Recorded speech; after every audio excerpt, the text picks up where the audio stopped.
Hello, hello, hello, hello, hello. How's everybody doing today? Today we are going to be doing a little drawing. This one is going to come straight off the dome here, so there's no references or anything like that. Should be a fun one. Hey, Mr. Final Fantasy, how are ya? And Sandalphone, thank you for coming in. Feel free to hang out, lurk, chat, whatever you want to do. As long as you're here, that's what makes me happy to see y'all.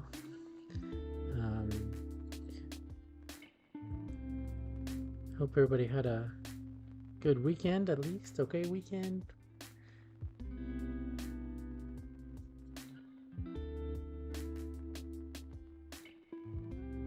Oh no, got a package not being delivered on time. That's never fun.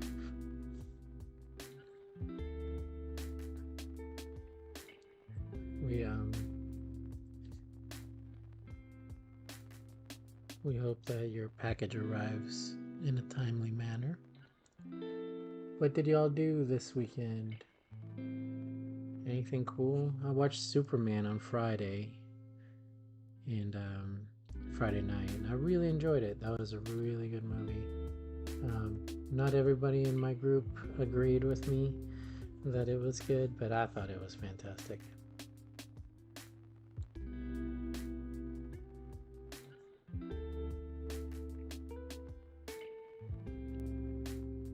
And then Saturday did a little swimming, got a little sun, and then Sunday. So Sundays I like to go like thrifting and garage sales, estate sales, stuff like that. Saw some really cool stuff.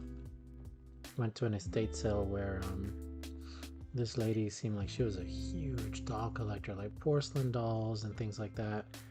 And it was quite the collection. I mean, it was an entire room, glass cabinets, tables full of dolls from all over the world. Looks like maybe her husband might have been a pilot back in the day. He had really old like flight documents, which was really cool, like flight logs. And he I would imagine he probably brought her dolls from all over the world. She had stuff that looked like it was, from Japan, and different stuff like that. So I thought that was really cool. I mean, hundreds and hundreds of dolls in her collection. It was really, really impressive.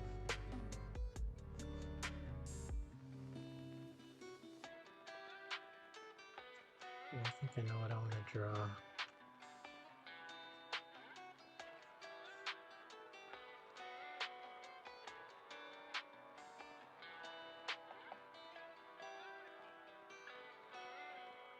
Yeah, I'd recommend it for sure on Blu-ray. It was a fun movie. I just had a really good time with it. I usually end up liking what James Gunn does.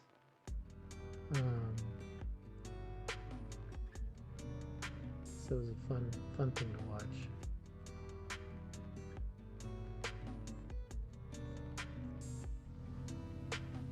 Yeah, I think I'm gonna do. Let's erase this. I did also watch the movie Sinners last night. It's kind of like a horror movie, vampires and stuff like that. And that was really cool too. Really enjoyed it. Great music. And some really good blues.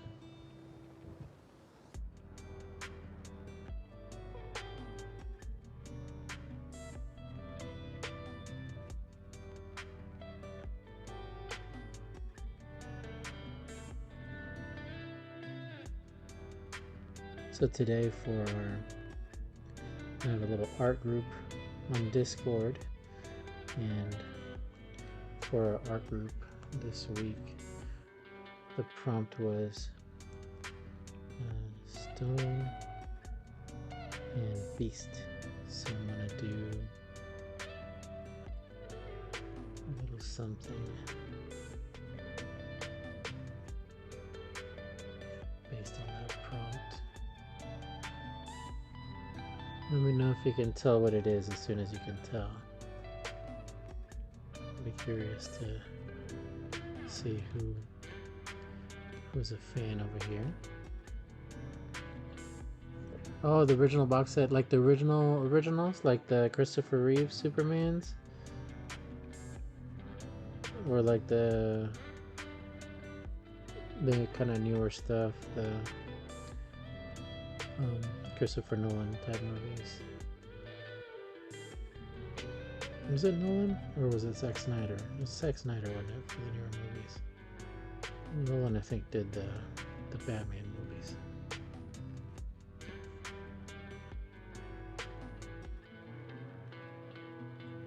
Dark Knight. Which of those were excellent. Also,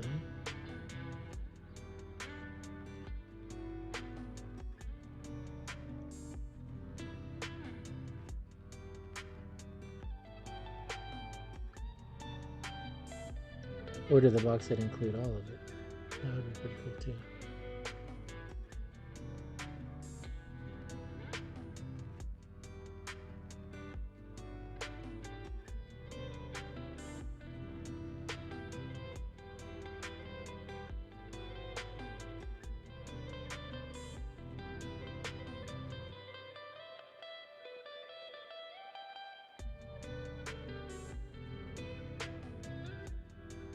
This movie, I'll give a little mini review with no spoilers.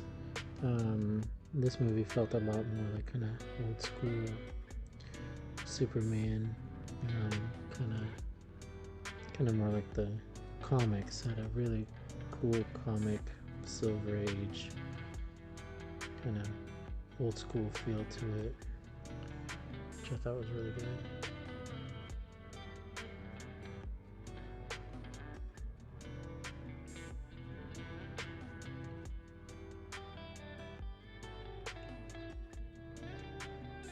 Oh yeah, Christopher Reeve ones were great.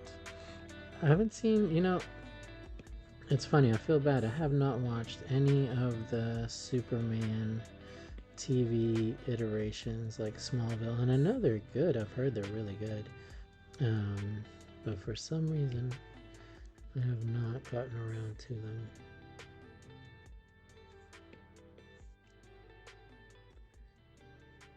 They are on my to-do list though, for sure.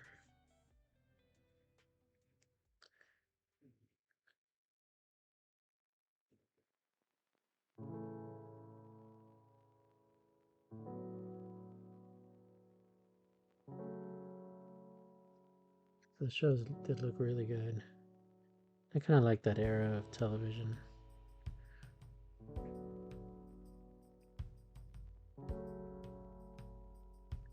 It's like it hadn't quite gotten movie quality like the stuff we had now. It still had kind of like that TV cheesiness to it, and I kind of like that.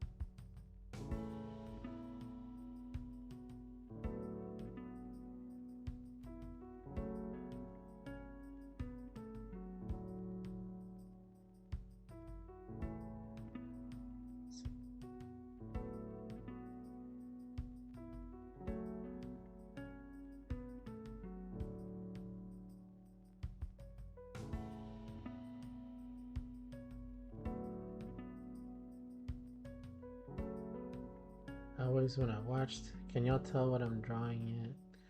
When I watched the show, this was my kind of favorite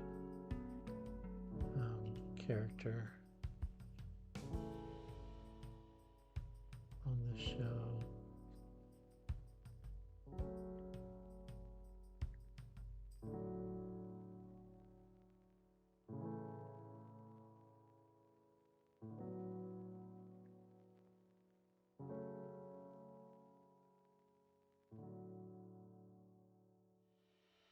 Trying to find full reference for it. Welcome home, Columbia. Beautiful, beautiful.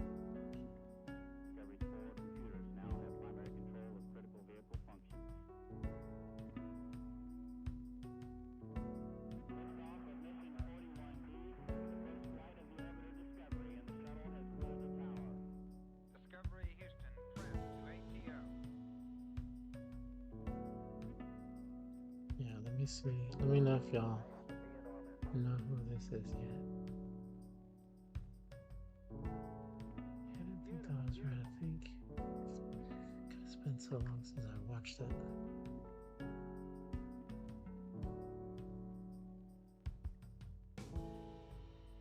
Yeah, that was his name.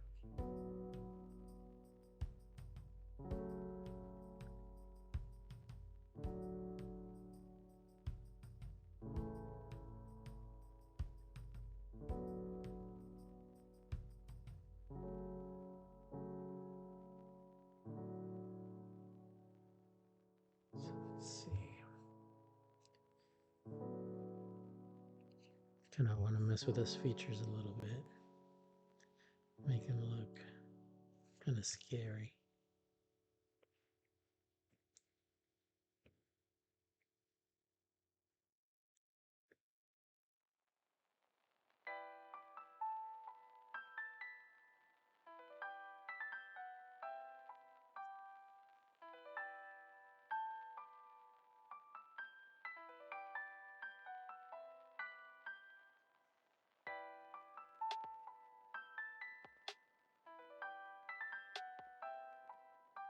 A little more menacing than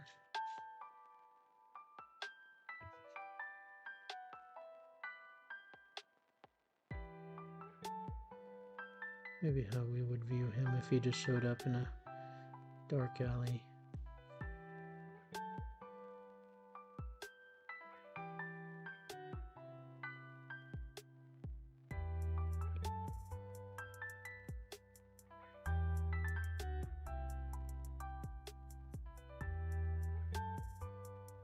I'd imagine we would not be too thrilled.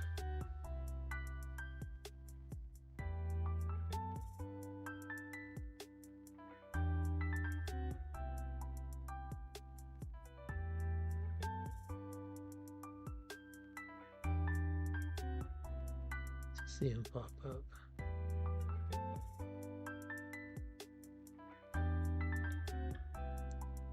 Let's see here. Oh.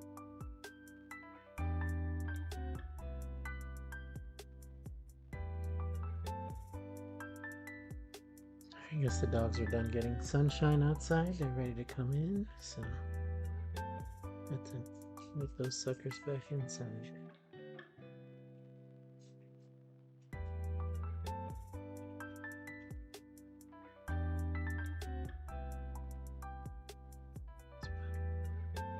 It's better for the eyeball there. Anybody get any gaming in? Mr. Final Fantasy, are you still working on Death Stranding 2?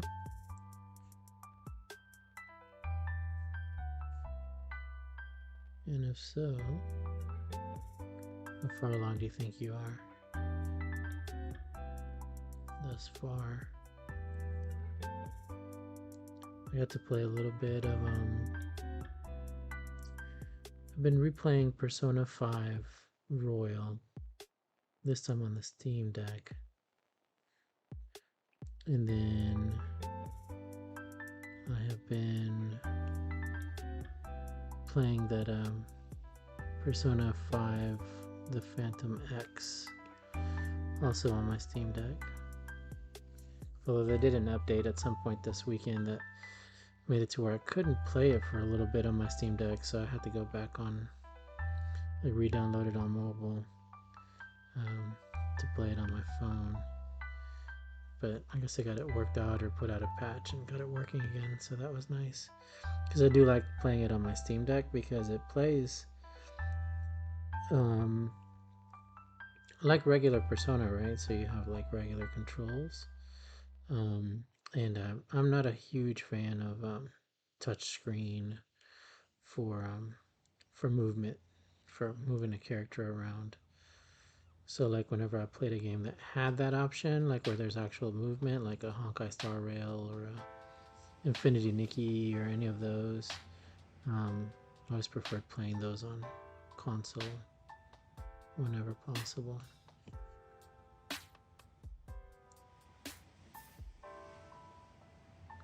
If you are like a younger viewer, are you able to handle on-screen touchscreen controls? Like maybe if you grew up with mobile phones or iPads or whatnot, is that something that you're maybe used to that you don't find quite so difficult? I find it really difficult.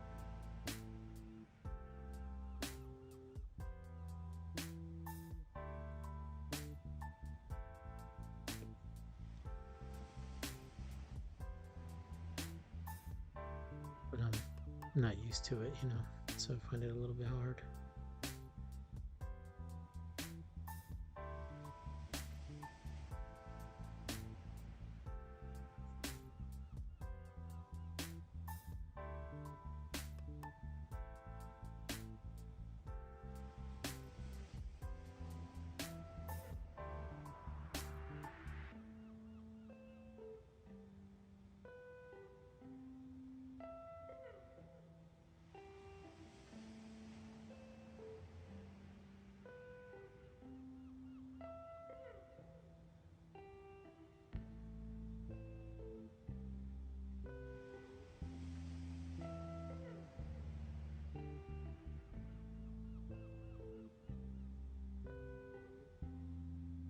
That's right, Sandal. You are correct.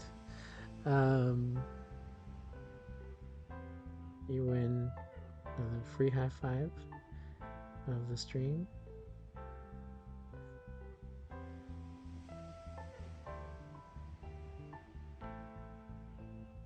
I'll send you a little. Yeah, his name is Brooklyn.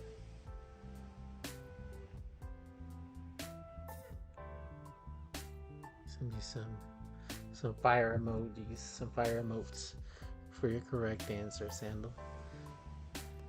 So no progress on Death Stranding 2. Oh, building too many roads.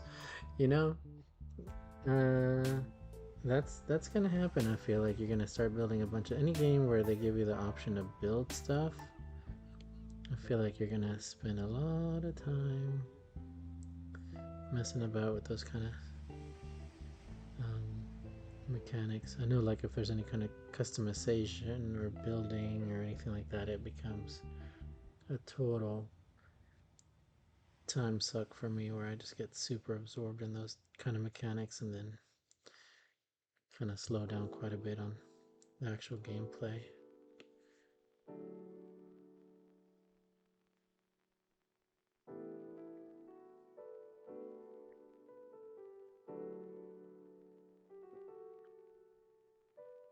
Okay, good. Mr. Final Fantasy, I'm not the only one that has a hard time with touchscreen controls. That's good to know. It's like, man, I hope it's not just because I'm like old.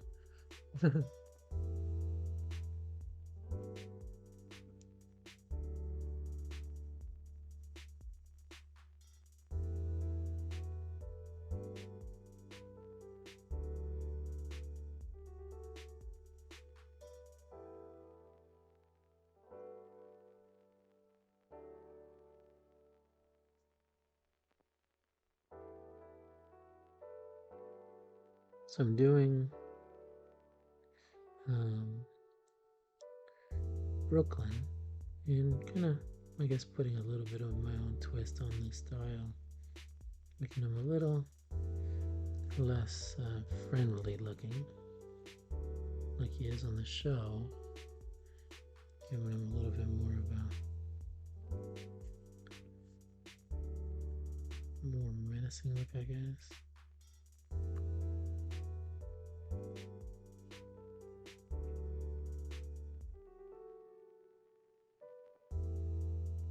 When I was a kid, well, I guess I probably wasn't a kid when this show came out, but when I was younger, I really, this was probably my favorite gargoyle to draw.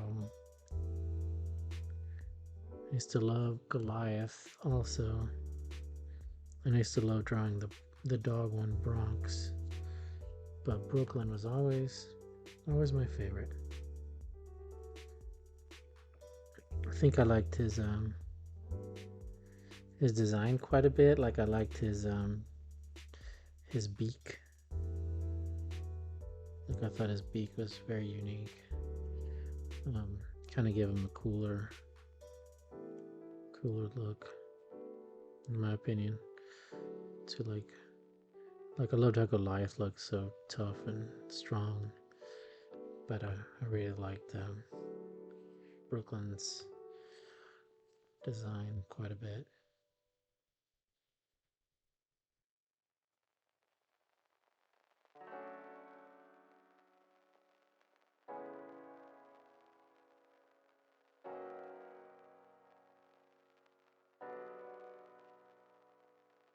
But hard to go wrong with Goliath. I still love getting home and watching like that little WB block of cartoons, right? You had like Superman Adventures and Batman the Animated Series, Gargoyles. I guess Gargoyles was Disney. Yeah, it was part of the Disney block, I guess. It was, so they'd have Batman, they'd have Superman, and then I think they went into like a Disney block to where they would show like Gargoyles and DuckTales, Darkwing Duck.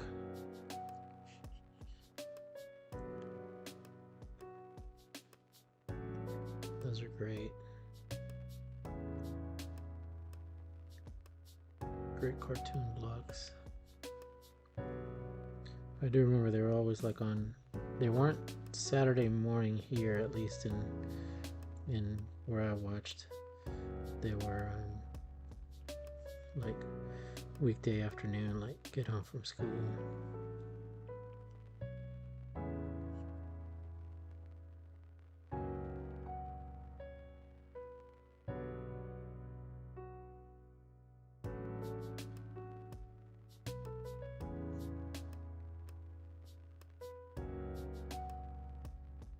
Yeah, so they had it in the UK. It was a Saturday morning show.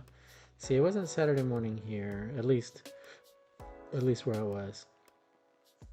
It might have been in other regions of the US, but here in Texas, it was not a Saturday morning show. Saturday mornings, we had like probably not even the same timeline because I watched cartoons forever, but Saturday mornings were more for like I'd watch Pee-wee's Playhouse and Thundercats, Silverhawks, G.I. Joe. But I don't think those, I was watching those at the same time I was watching Gargoyles because that's a much earlier time period as far as those cartoons go.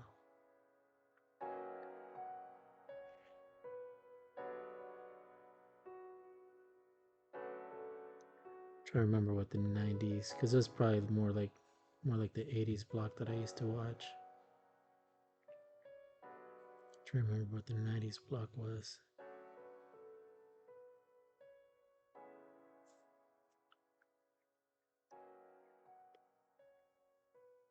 Going to give him a little bit harder edges since he's going to be a little more menacing looking as far as this design goes. I think if I remember correctly in the first episode, they made the gargoyles kind of scary. to make you think like they were bad guys, but then they softened them up as the show went on.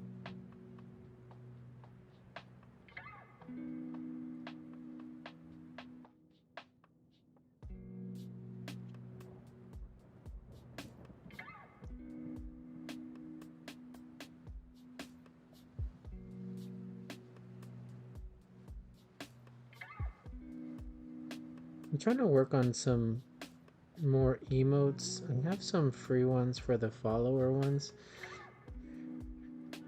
Can y'all like do a quick little spammy spam of like your favorite one? Just your favorite one, because I kind of want to use it to gauge what to work on for the next one. Just put it on there like 3-4 times.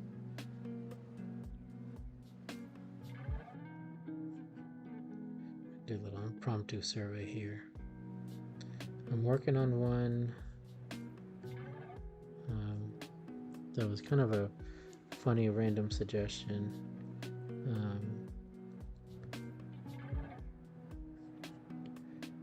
Somebody was saying Bob Ross of the Dead, so I'm working on a Bob Ross looking Elvis of the Dead. I think that'll look super cool.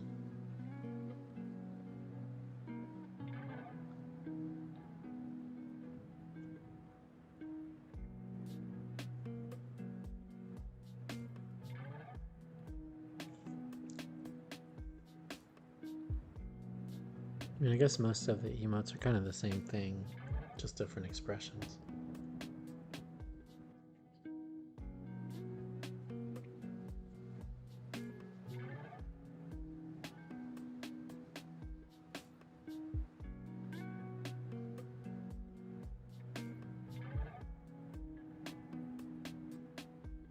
Go ahead and get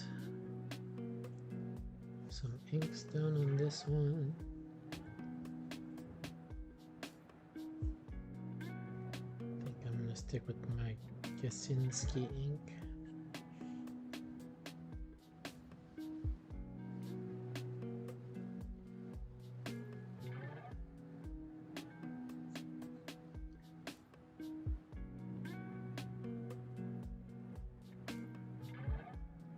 What was your favorite show, like on Saturday mornings or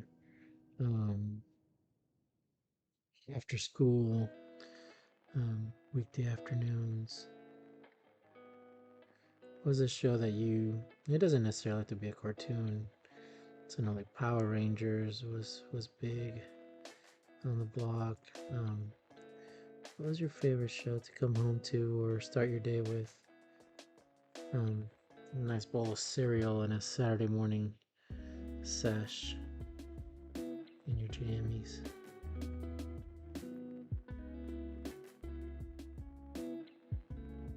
What was the one that, like, if your parents were like, we gotta go out to breakfast with the grandparents, you'd have been like upset to miss?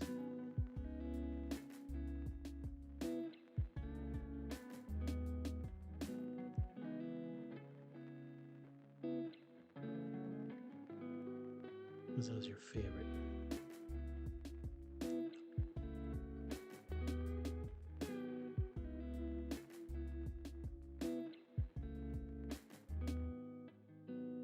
And which one was like the most popular one? Like you'd get to school and like people would be talking about it.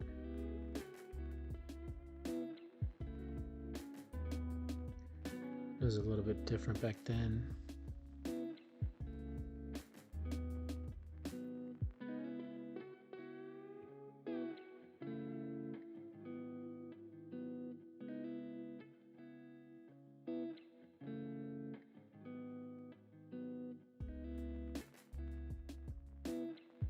I remember like the schoolyard one was usually, I think, like, I'm trying to think of the one the kids will be talking about.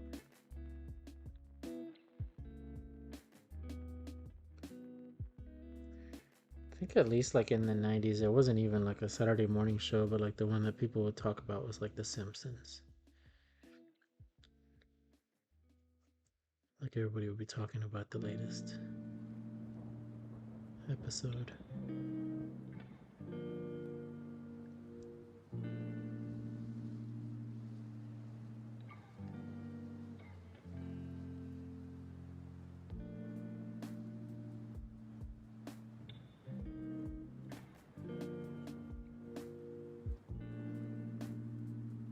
I got in trouble in school one time for wearing a Bart Simpson "Eat My Shorts" t-shirt. It was not popular with the teachers. Can't imagine why.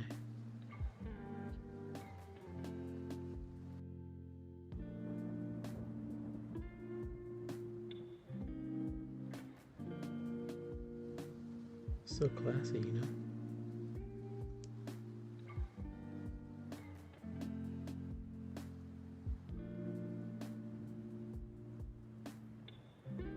Can't think of whether the teachers or not who liked it.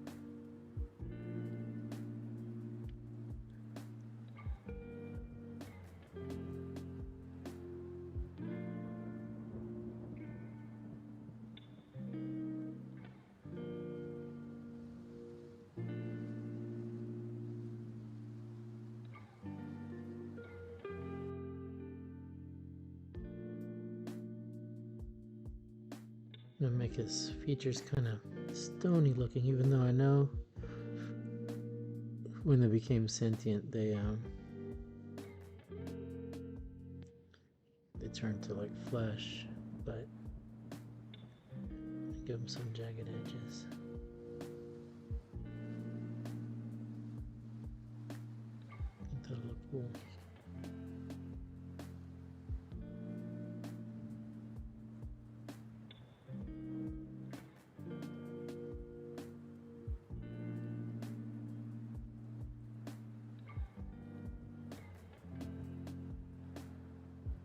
Can't go wrong with a jagged edge here and there.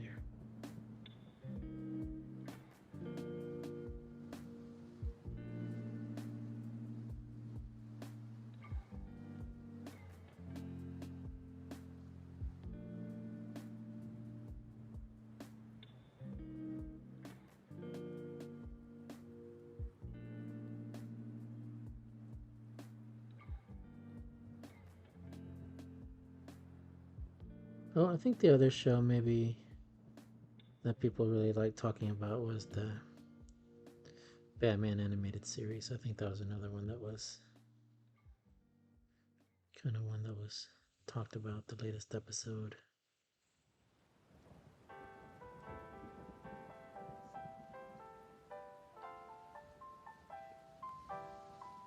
Show's pretty iconic.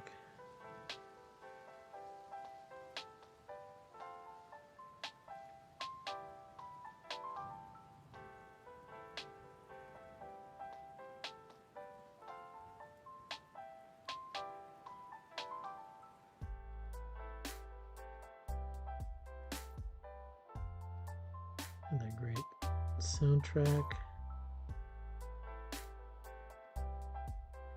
Killer Batmobile. Sweet looking Art Deco. Had it all.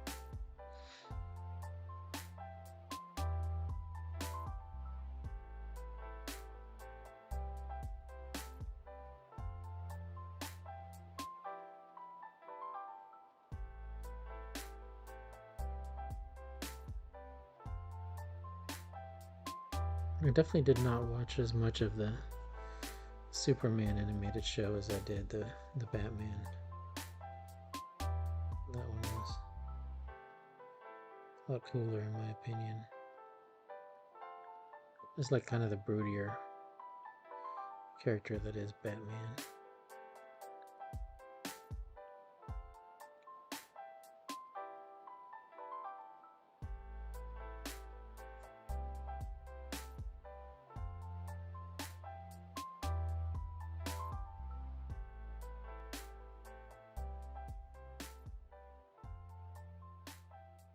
What about you?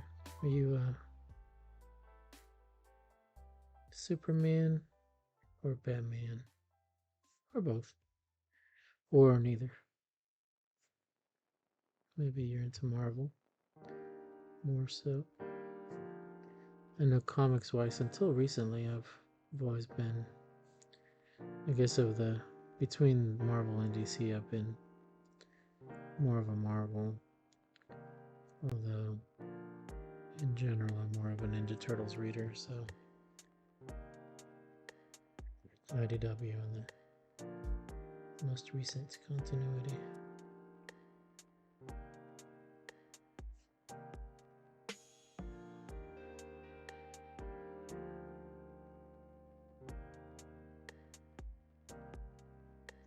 But lately I've been reading a lot more DC with the absolute books. Those have been fabulous.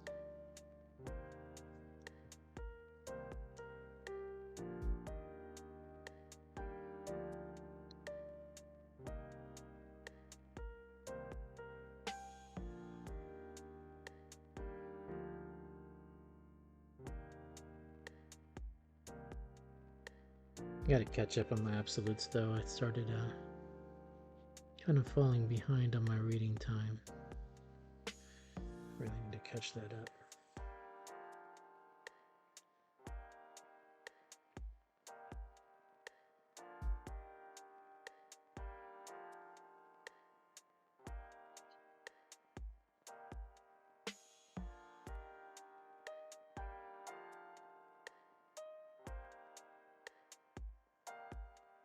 Been wanting to get more different games in, but that Phantom X Persona 5 game has really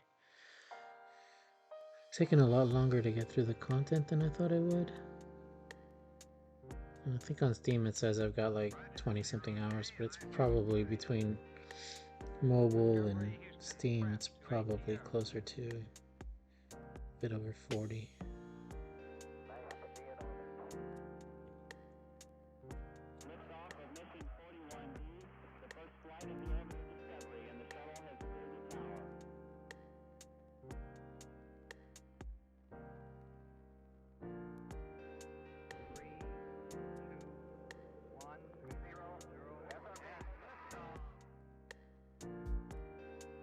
These horns in there. Discovery's 4 computers now have primary control of critical vehicle functions. Make them real sharp.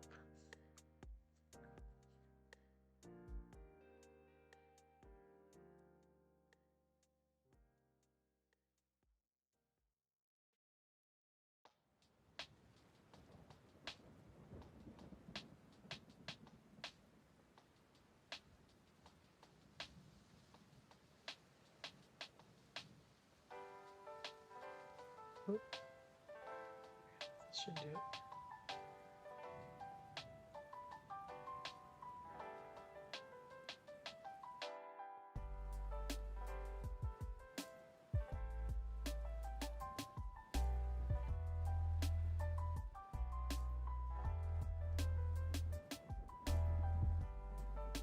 It's kind of jaggedy looking. I'm gonna give him a stone look.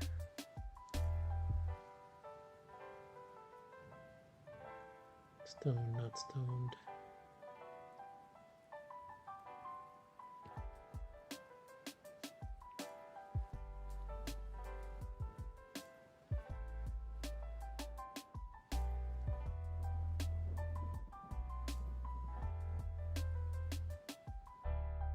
Hey, Evil Cowboy, welcome, welcome, welcome. So glad you made it.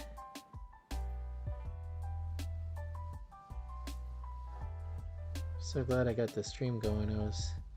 My day was kind of getting away from me, and I didn't think I was going to be able to make it on time, so I thought I was going to have to cancel, but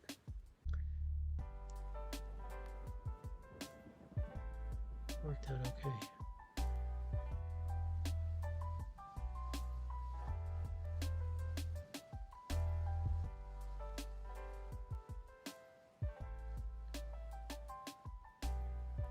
How's your day going? How's everybody's day going? If I haven't asked, tell me about your weekend. If you jumped in if you jumped in after the initial weekend discussion. Let us know how it went. What did you do? Did you do anything cool? Watch any cool movies? Play any cool games?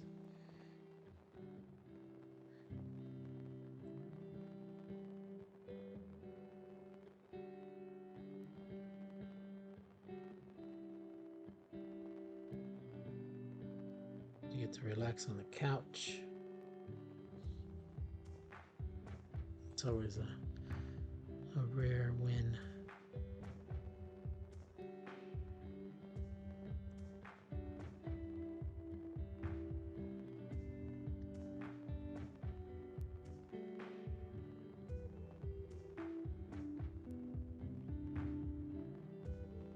Ooh, comic book shopping. Oh, I'm jealous. I wanted to do that, and I was thinking I invited a friend of mine to go comic book shopping tomorrow, but she said she went last week already, so it's kind of sad.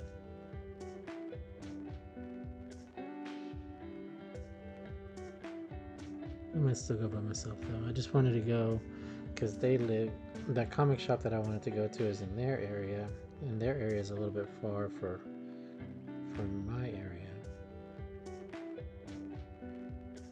so it's gonna make it worth it to drive all the way out there, but they had beat me to it.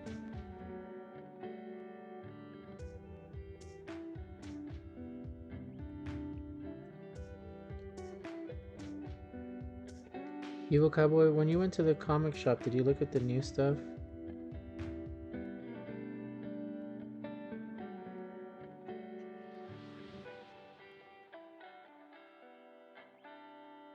Because I've been seeing a couple of comic shops post that they got their Shredder #1, and there's a comic shop nearby that got like an exclusive cover, and they were like, oh, it's on sale now. But I was like, I keep looking at so I follow the League of Comic Book Geeks app, and I did not see anything about Shredder #1 dropping this week.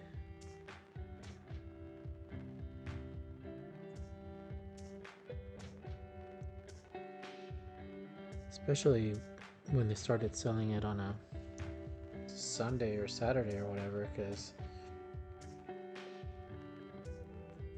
new comics usually drop on a Wednesday.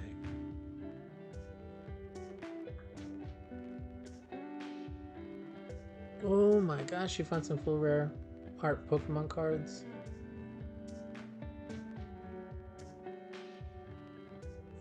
Oh, so jealous. Hope I get to see what you got. I've been uploading all my Pokemon cards. If y'all use it, it's a really cool app. If you don't, I highly recommend it. It's called Collector, but it doesn't have the O at the end. So it's like just like Collector, but just missing that last O. So just TR at the end of it. And it's a cool app. I was using one that a friend recommended on Blue Sky for my Pokemon cards, but I like Collector because it does all the TCGs, or at least most of the TCGs. So I could put in my Magic the Gathering stuff and my Pokemon stuff, and it was all there. And what I liked about it too is that it keeps up with the values of the cards and everything, almost like it's a stock market.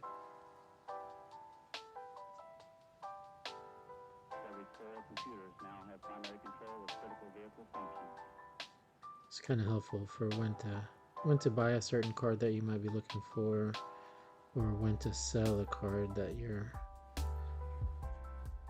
because you can see like value trends.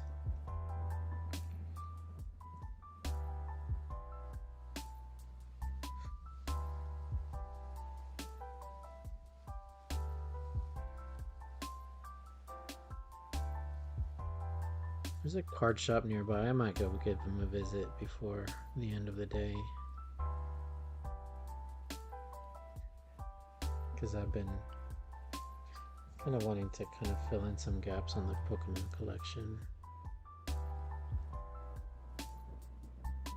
I know they have like giant bins of singles that you can kind of sift through.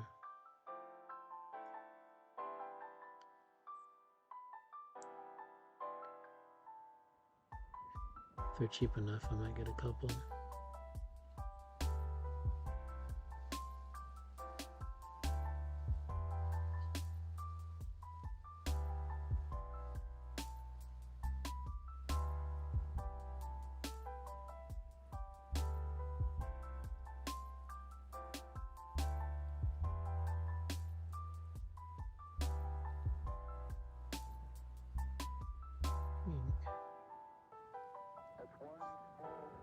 He's about ready for colors.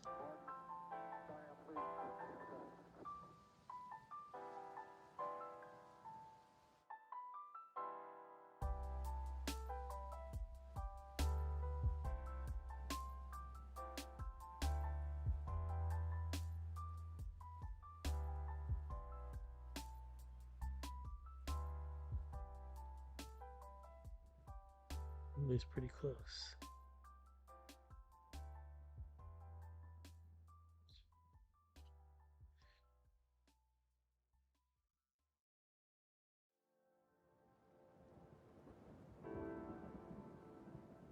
I was just gonna draw like a random stone creature, but then as I was thinking about it, I was like, you know what?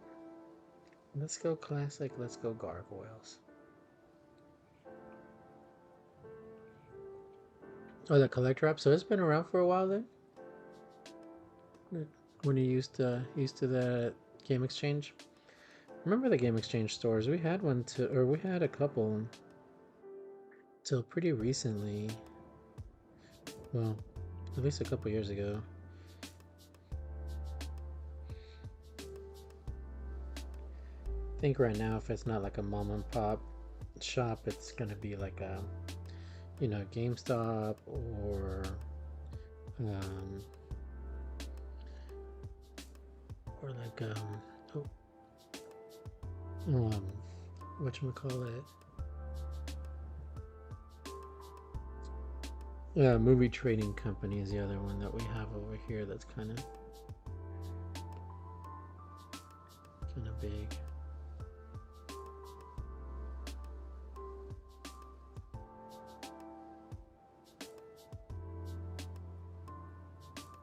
What do y'all have in your areas, especially if like you're like overseas and stuff like that? What do you have? Like I know the UK has like stores called Game, I think, or something like that. Or did they close down?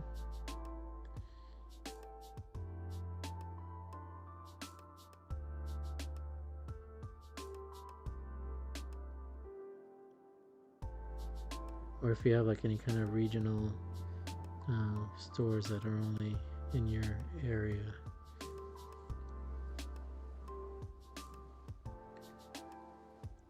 Like I know, like when I go to Seattle, I like to go. There's a shop there, a retro game store called Pink Gorilla Games, and I like to go to Pink Gorilla whenever I'm in Seattle, which isn't often, but it's a cool shop. Got a couple locations out there, but it's like a local kind of a joint, you know. Like we have one here called. There's a couple shops here in this area, but it's called Retro Madness. And Retro Madness has some really cool stuff as far as games and toys. And toys is my favorite thing to go look at there because they'll have like a lot of old action figures.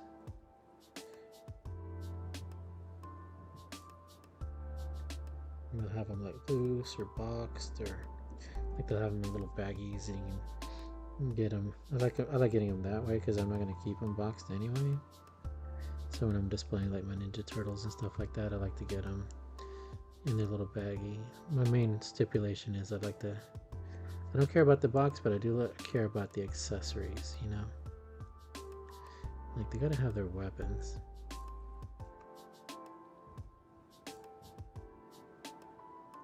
I don't care if they have all of them, but just, you know, at least enough to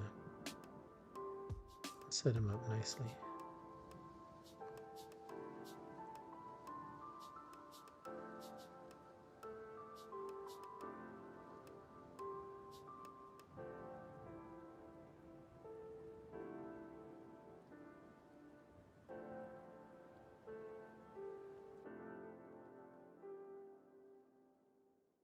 I still gotta hang up my turtle blimp. It's been sitting in my closet since the fateful day that I tied it up wrong on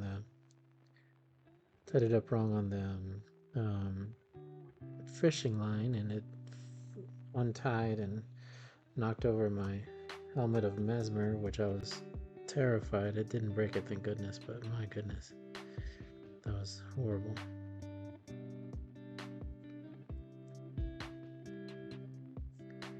Because that helmet of mesmer is not cheap.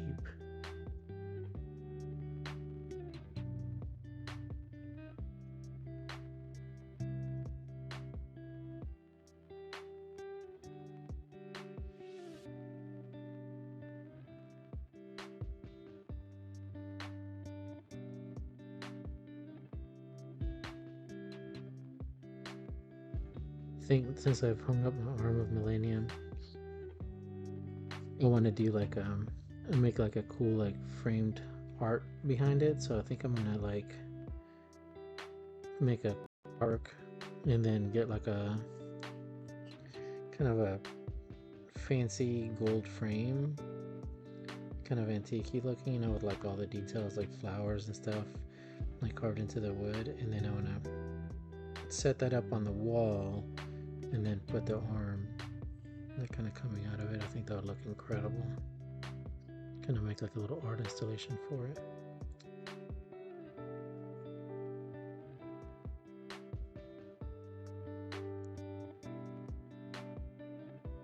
So it's gonna be a project coming soon. What am I doing? I just want to make sure that I find the frame first so I know what size to make the art. There's definitely one thing that I've been looking for in the trips to go like estate sales and stuff like that.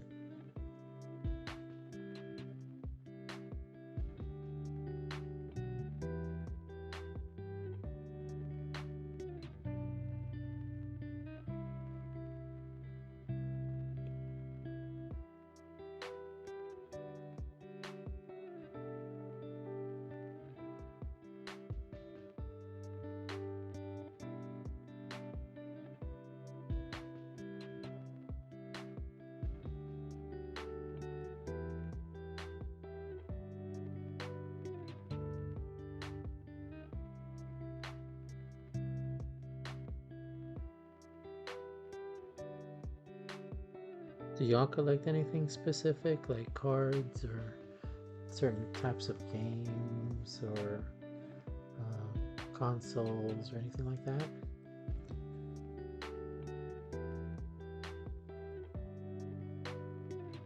I used to collect a whole lot more stuff than I do now. I've been trying to streamline the collection as much as possible.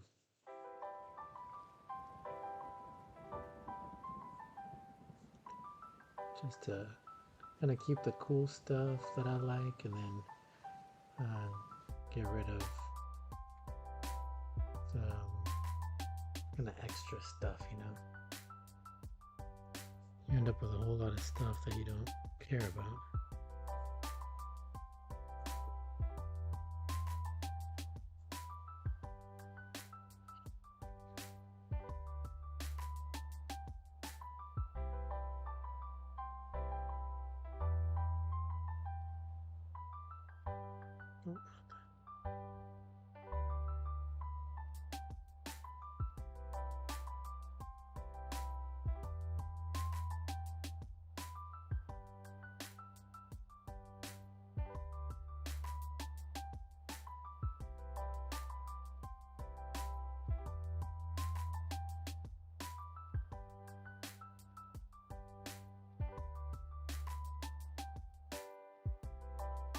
Highlights here. before we start doing the heavy shading.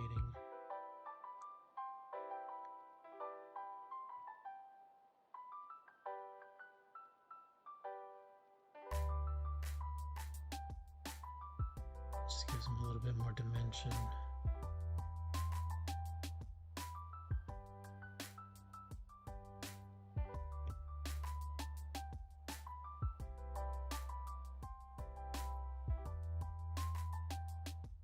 Over here.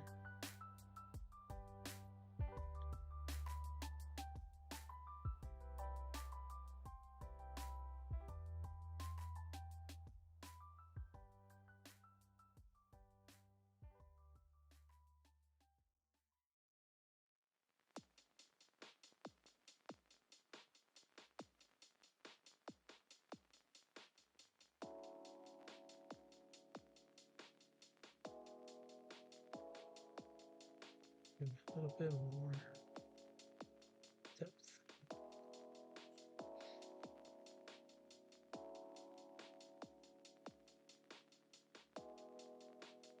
Oh, sorry if I sound really congested, y'all. It has been just awful with the allergies.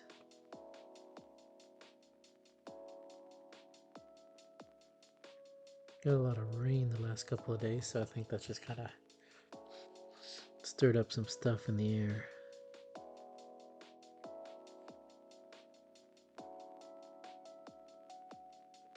So I apologize if I sound a little stuffed up.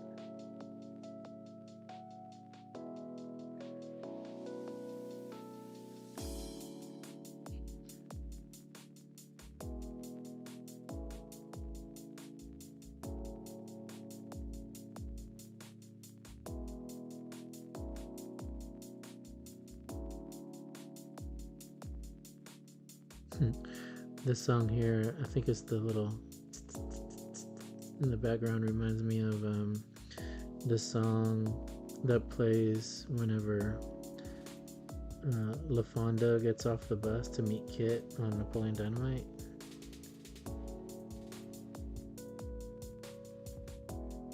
If y'all know what I'm talking about, let me know.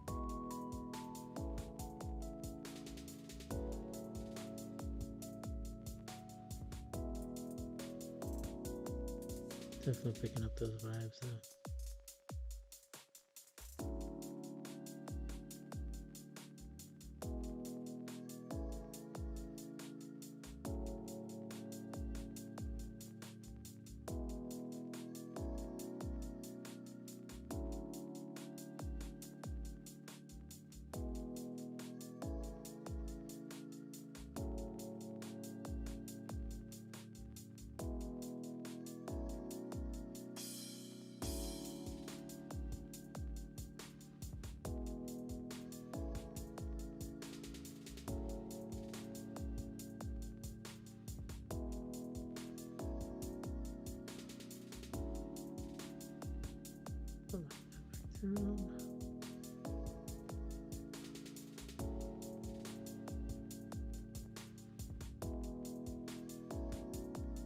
Give him that.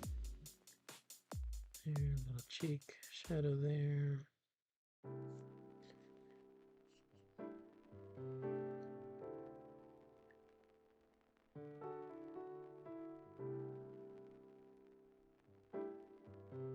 Lynette. And let's give him a little shadow on his horns.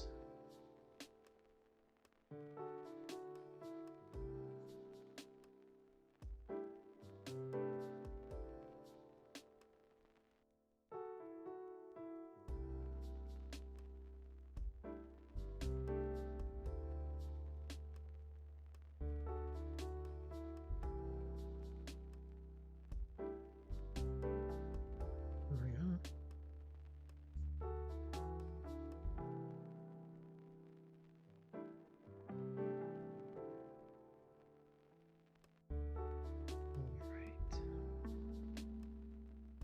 And last but not least, for the face shading, We'll go a little bit lighter. We'll go back to the airbrush and let's do a couple highlights.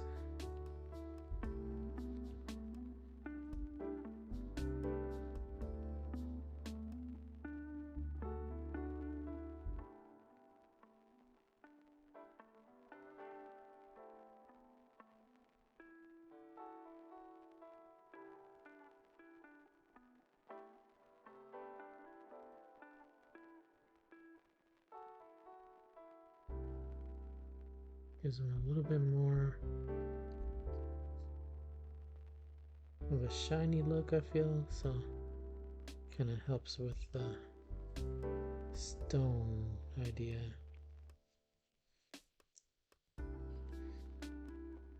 Stone, not stoned, again. Well, welcome home, Evil Cowboy. Hey, Material Keeper, what's up, man? What's good? What's good for you, man? How's your weekend? What did you do?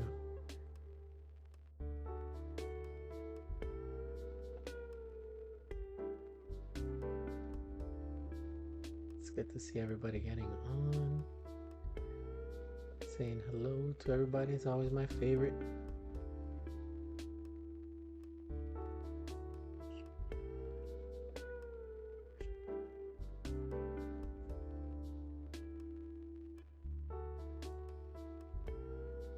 Over here, so we had I was explaining earlier, we had a prompt this week of in my art group, and we had a prompt of stone beast.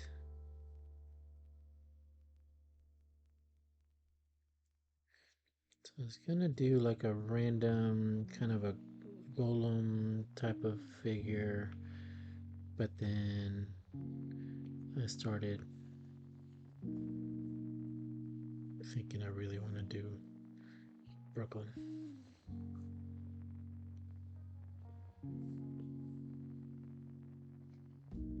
So here we are, doing Brooklyn.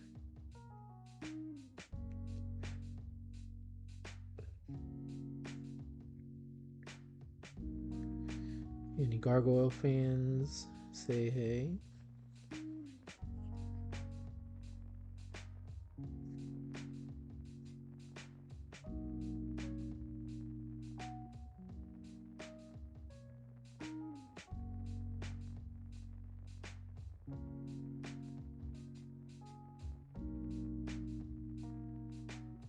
Show was truly ahead of its time, I think.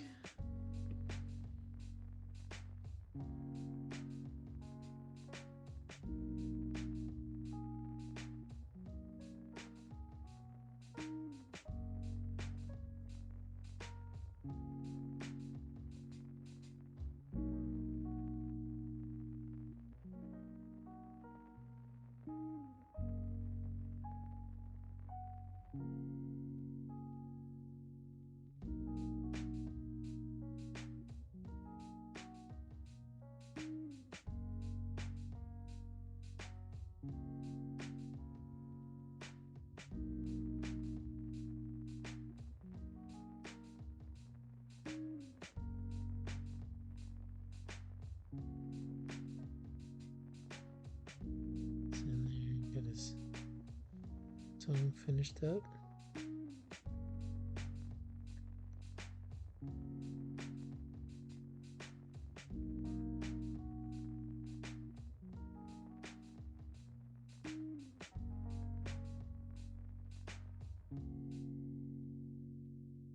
Smooth it out.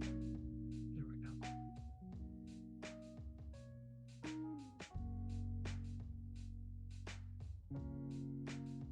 Let's see, mostly just worked. Okay. Cool. What games are you getting back into, Materia? See, Bath and Body Works have Summer Wind Full Swing. Okay. Oh no. Yeah, that's tough. Little early early spooky times is always hard, because then you're like, well, I gotta get it.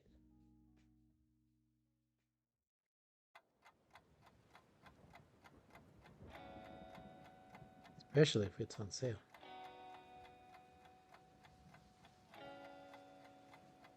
It'd just be irresponsible not to get it.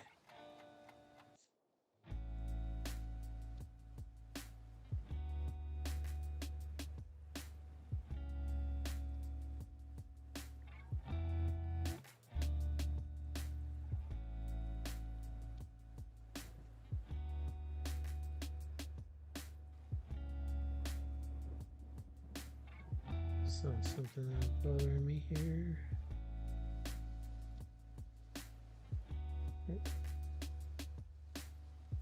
Correct that real quick. There we go.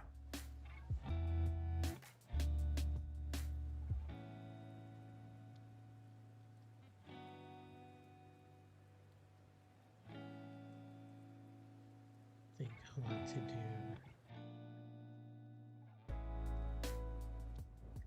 this jaw as well. There we go. That looks nicer.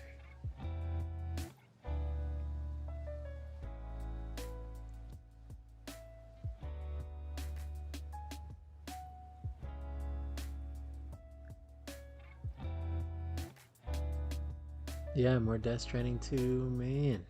That game. I really want to play it.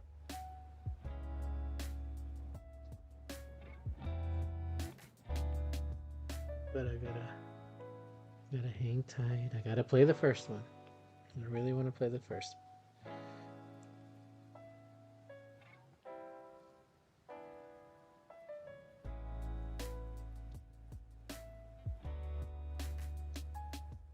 I was seeing somebody posting about how a couple different games need to be Game of the Year. I'm like, man, I feel like at this point they're putting out like so many really great games in one year. I think we gotta change it to Games of the Year, right? Like,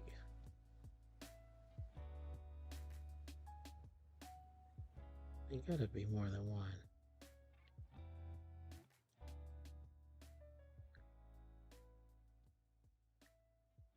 So many good ones. We're not even done with the year. We still got Ghost of Yote to come out. We still got bangers waiting to come out.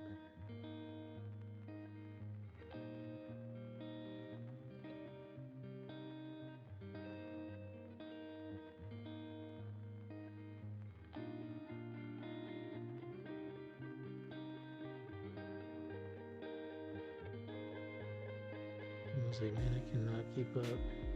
And I've tried this year to think I've done. This has been my best year, maybe ever, to play as many games that came out this year, like the same year as possible.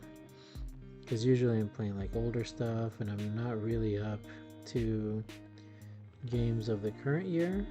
Even if I buy it, it'll just kind of sit on my shelf.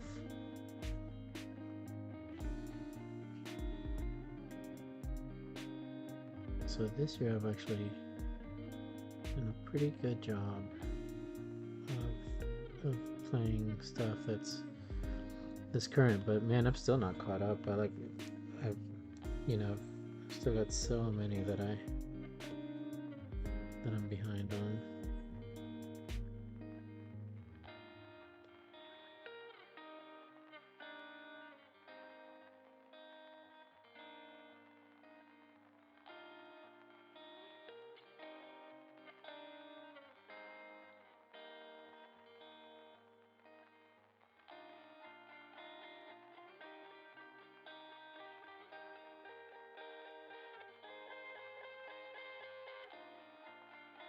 One of these days.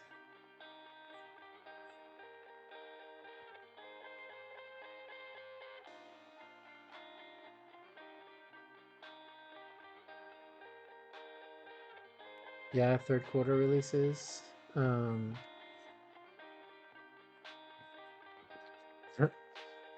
there's nothing wrong for praying for Halloween during the summer.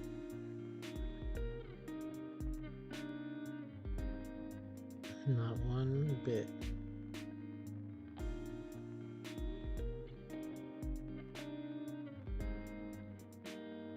So what are the Q3 games?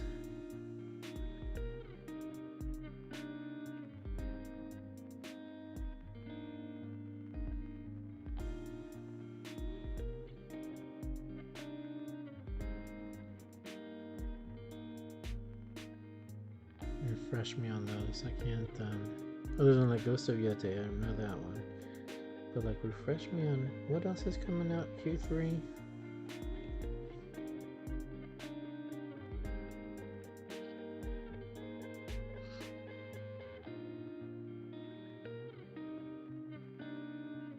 Almost like I saw this stuff early on, but then I forgot half of it and didn't keep up with some of the other announcements, or forgot that that's coming out this year, not next year. What are y'all excited? What are you guys most excited about for the end of the year, Q3, Q4, as far as game releases?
That Prime might be the one that gets me buying a Switch too.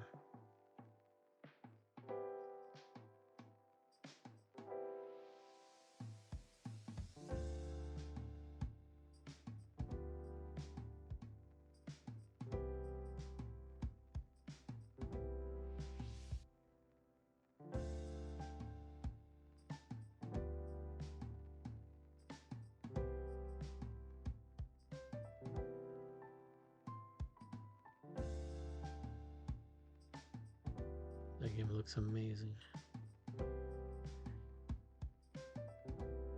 Remember the first Prime, you know, I never finished the first Prime. I got to the Metroid Prime at the very end, and I just I couldn't beat the stupid thing. And I got Prime on the Switch to see if I could finally beat it, but I never got around to it.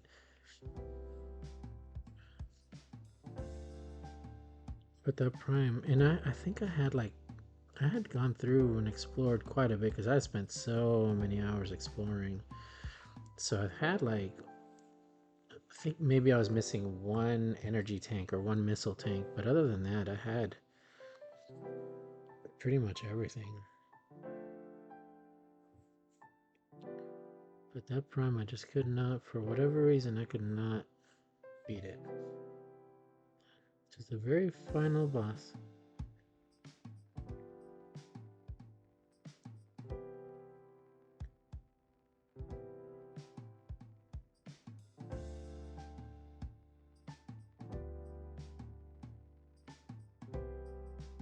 I was like that with the final boss of Shin Megami Tensei Redux, or not Redux, Strange Journey. Redux.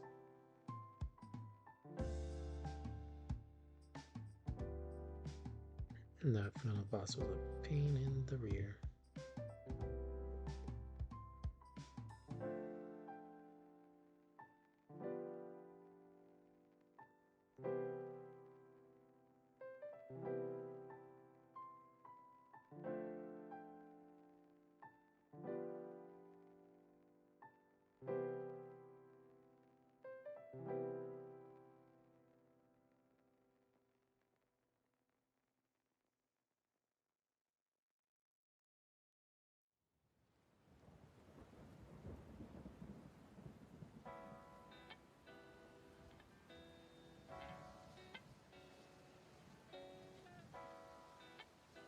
Well, can you think of any bosses like that that just had your number? Like, they just... super frustrating.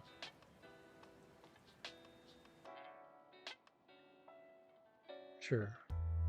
Elden Ring players and stuff like that will have... From Soft players will have bosses like that.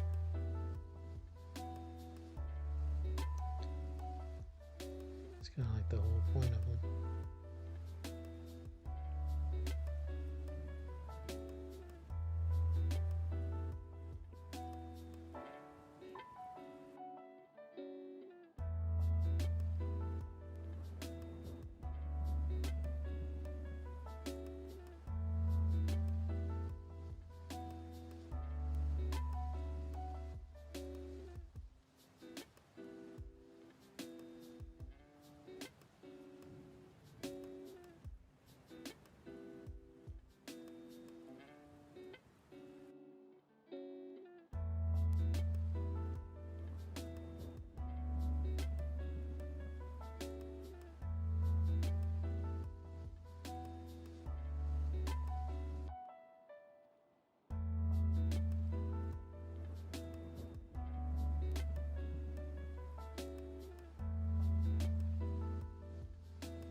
Kratos here.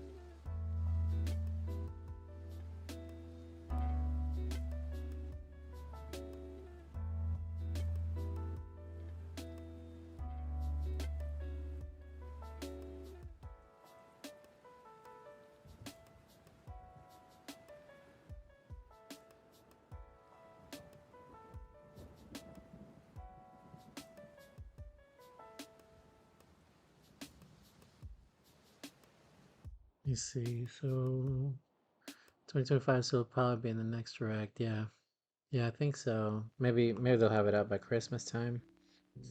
Get that holiday rush for Metroid. Be a smart play.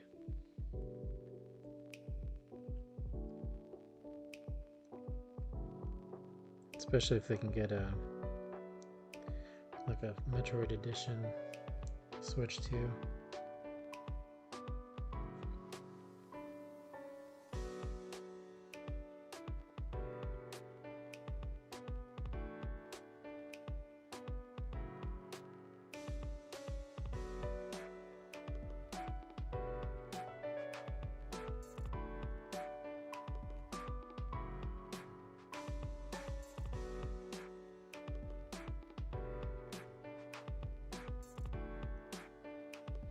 Be super cool.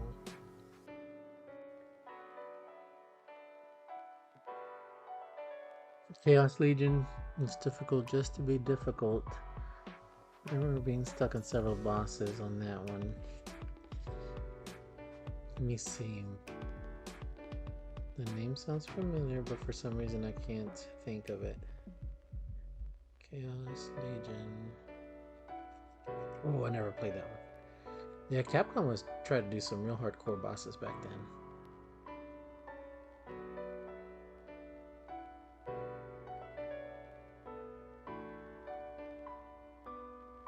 Yeah, Capcom really did have some really cool art styles back then. Yeah. They're really crushing it. Azra's Wrath was probably one of my faves.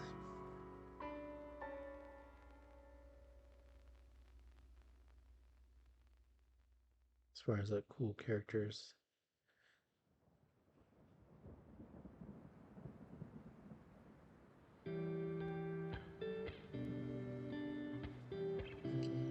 Trying this out and I'm not loving it. I always try to like do something that's not black lines on my inking, but then I'm like, I just like my black lines.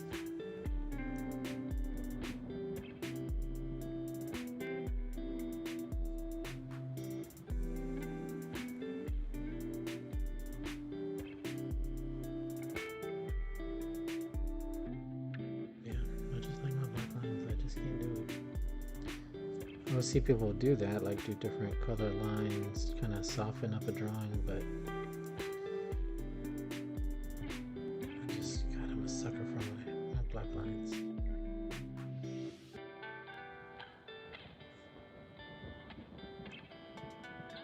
The traditional style.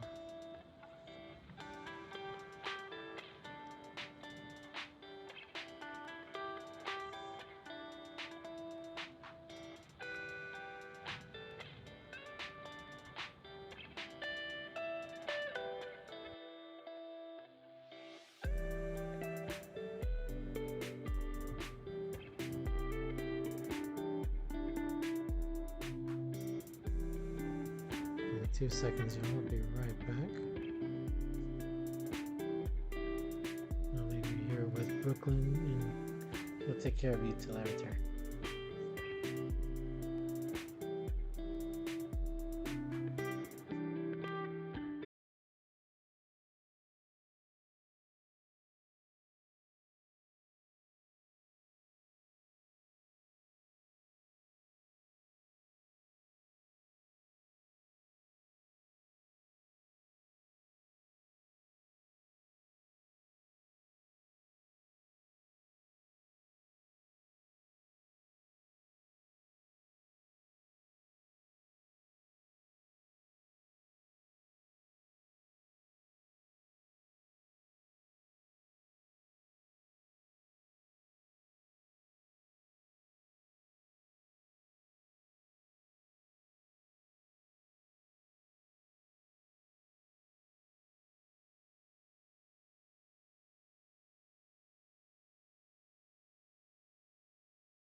fine or the short hair?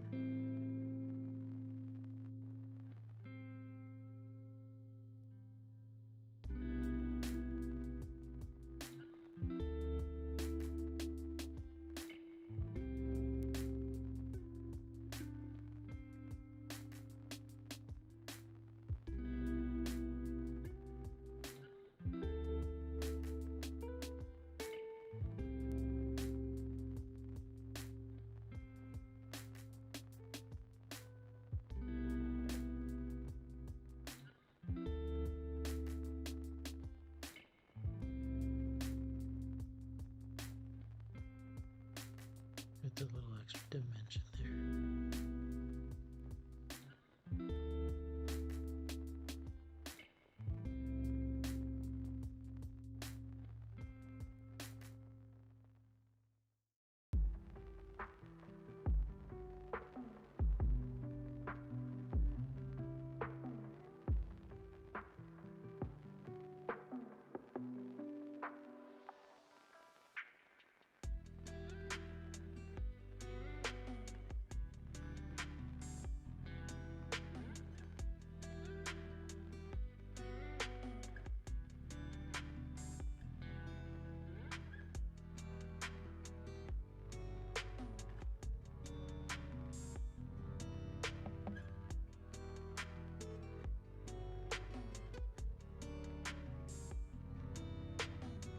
There we go.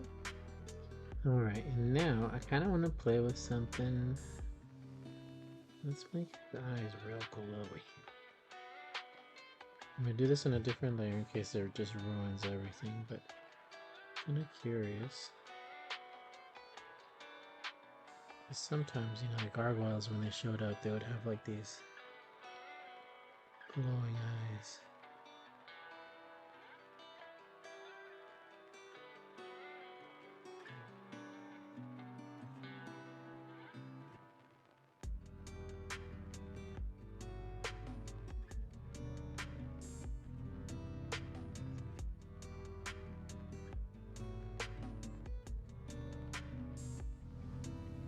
That looks pretty darn dope, actually. I'm not gonna lie.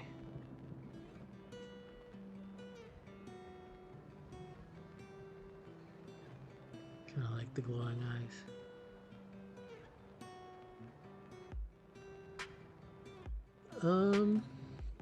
You know what, Evil Cowboy? I have not. What do you think? Is that something I should look into? I think that'd be something that would be beneficial. And like, what kind of tutorials? Like, tutorials on like what kind of brushes, or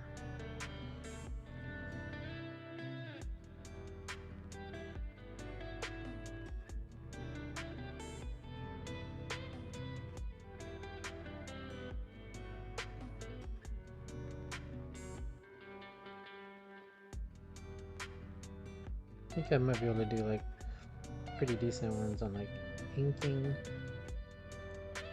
maybe.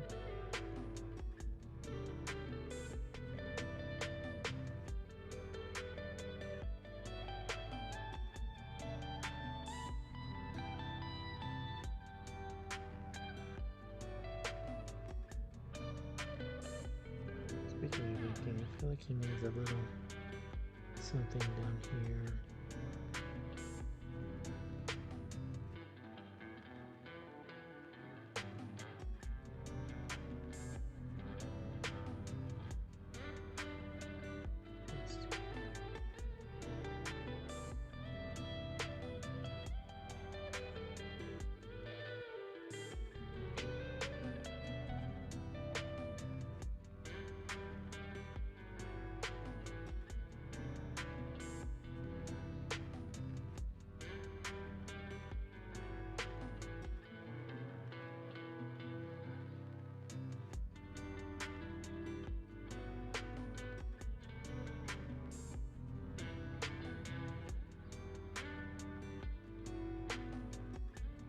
Oh, well, thank you.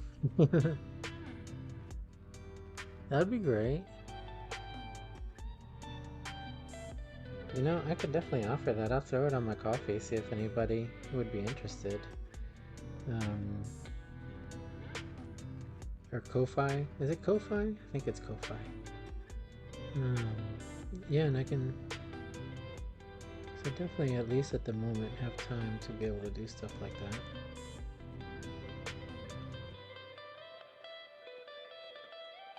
So I'd be happy to do some tutorials. If anybody would be interested in it, you'll let me know.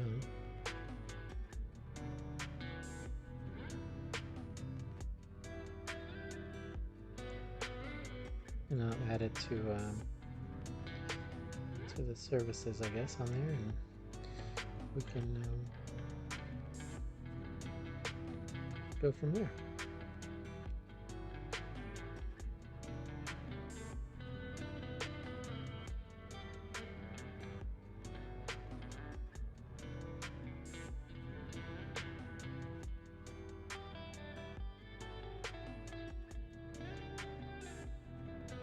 Well, that one was actually a bit faster than I expected. Yeah, I could definitely use a few dollars in my pocket.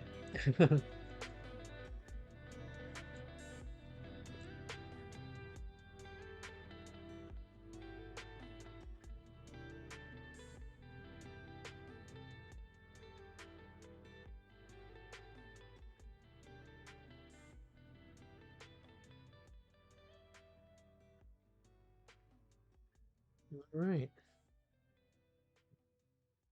I think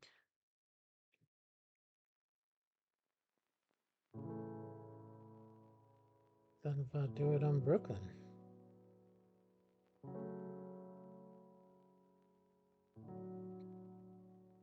What do y'all think?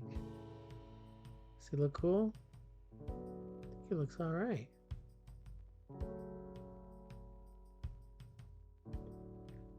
And then we can do glowing eyes on, glowing eyes off.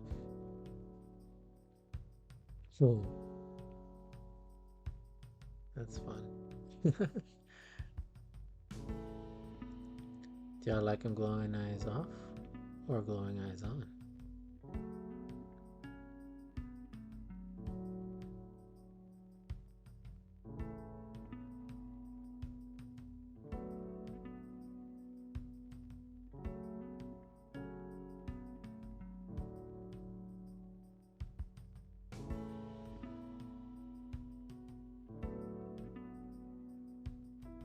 Always like when they lose their pupils like that, when they go into like attack mode, like the Ninja Turtles and the Gargoyles when they go in like, or like the X-Men where they have like Storm loses her pupils, you know it's about to go down.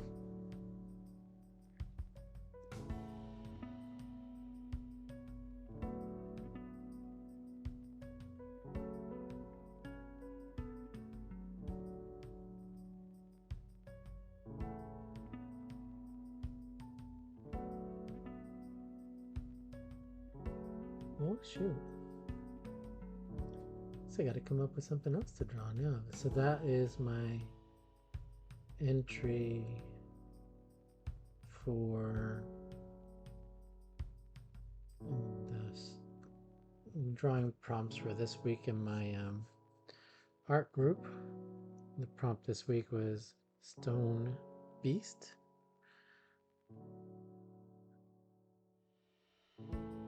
And I think this matches the criteria pretty well. Welcome home, Columbia. Beautiful, beautiful. Discovery's 4 computers now have primary control of critical vehicle functions. So now let's see. Now we should do Discovery Houston, trim to ATO. so I'm done with that one. So let's work on Beautiful, beautiful.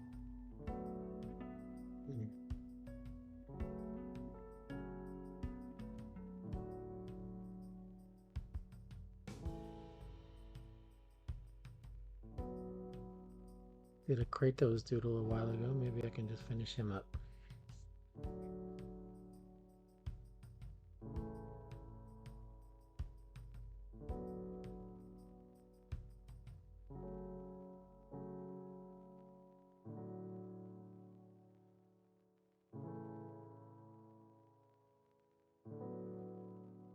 Got any Kratos fans in the house?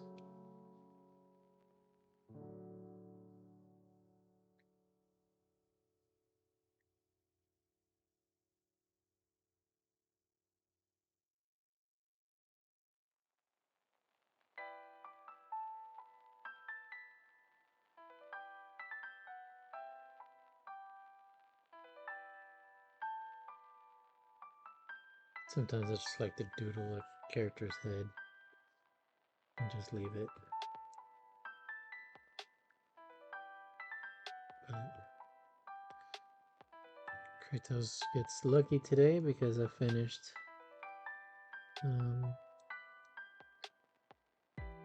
my drawing a little more quickly than I planned.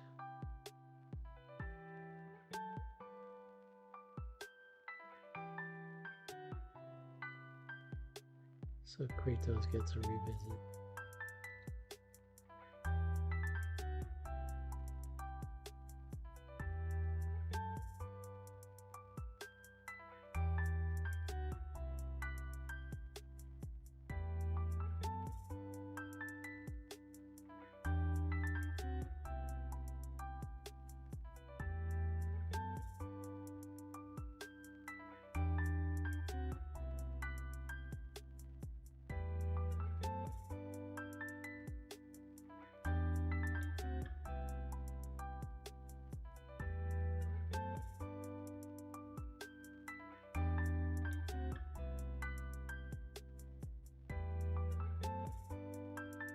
I love the God of War games. The originals are really cool, but man, these the Norse mythology ones are just incredible.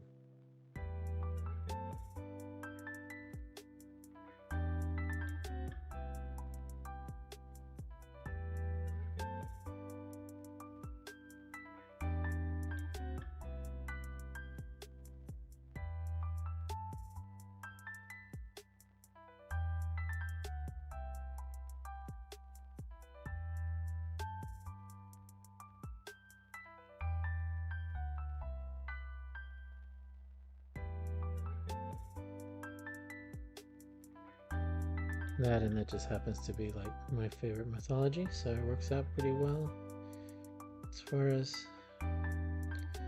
what I'm into.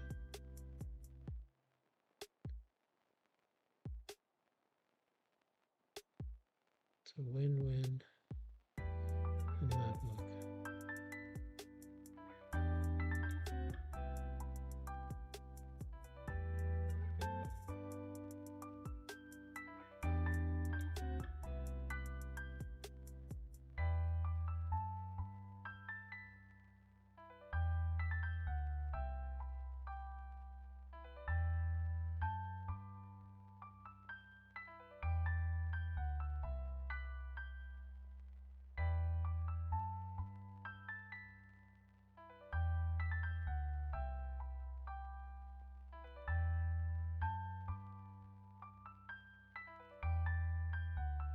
One thing I really liked about these games is how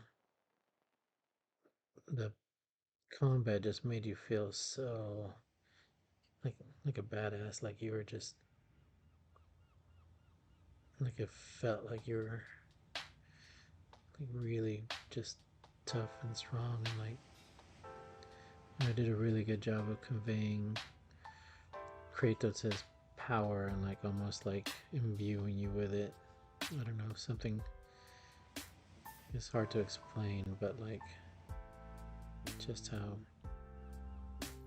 just made you feel after like a really tough battle, and just kind of had like an adrenaline rush, like you're actually fighting.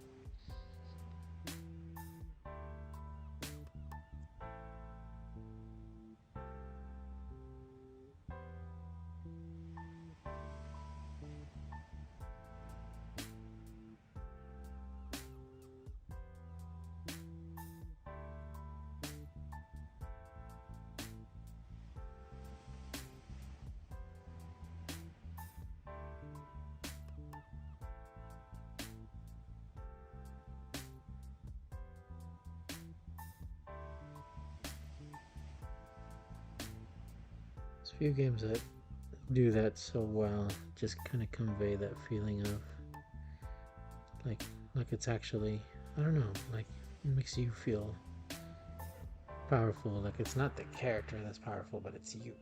You know, I don't know. It's a weird thing to try to explain, I guess.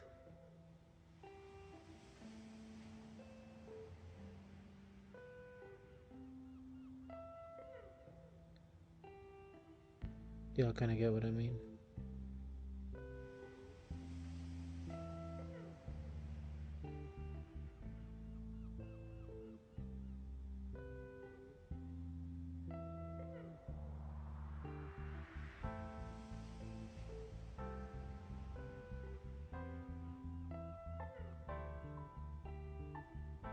I kind of don't want all that lighting. I think I'm gonna just do that with shading. Makes it look messy.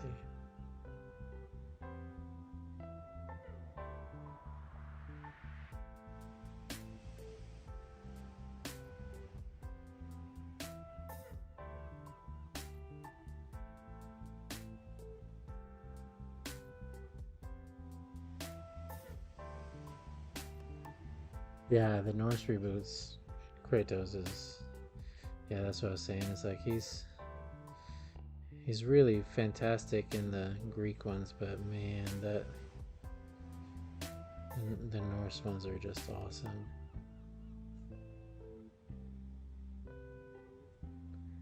And that Pantheon is just the coolest in my opinion.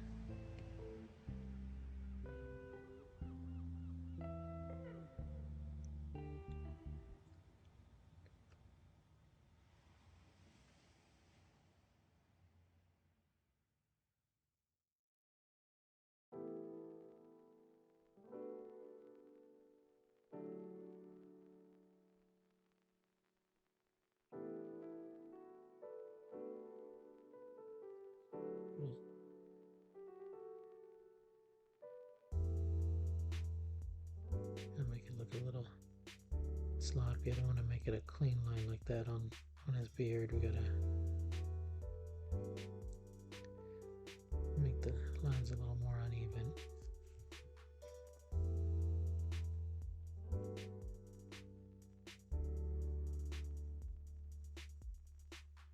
Same like the base of his mustache.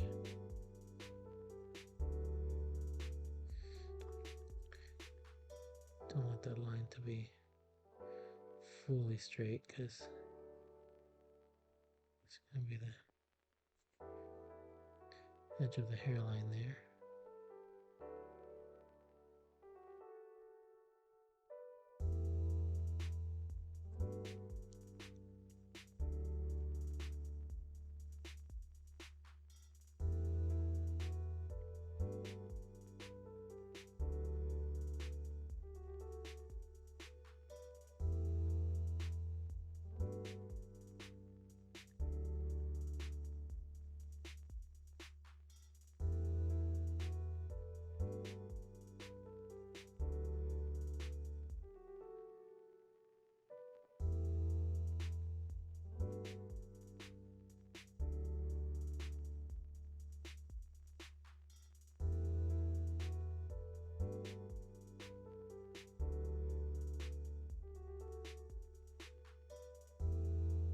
Bring his lips in there.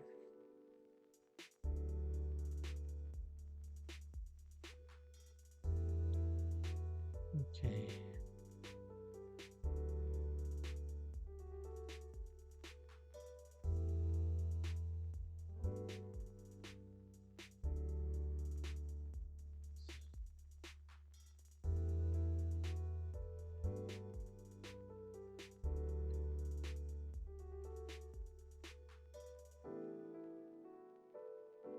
Same.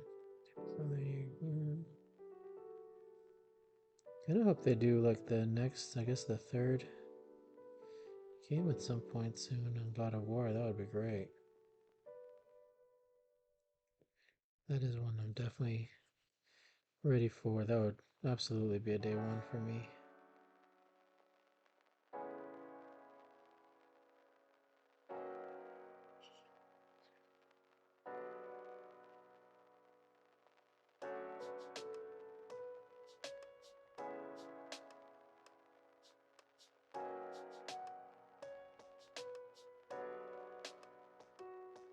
I've got the Collector's Edition, and I've got the Mjolnir sits proudly on my TV stand.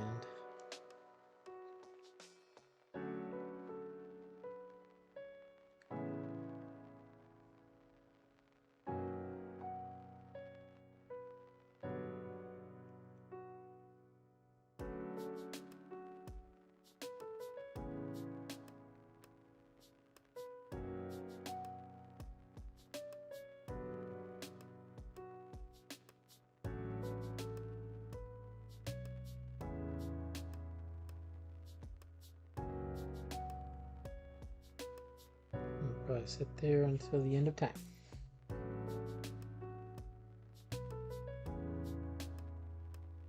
I wish they would do like Leviathan axe. I don't think they ever did like anything official. I've seen Leviathan axes out there, but I think they're like handmade, kind of fan-made Leviathan axes.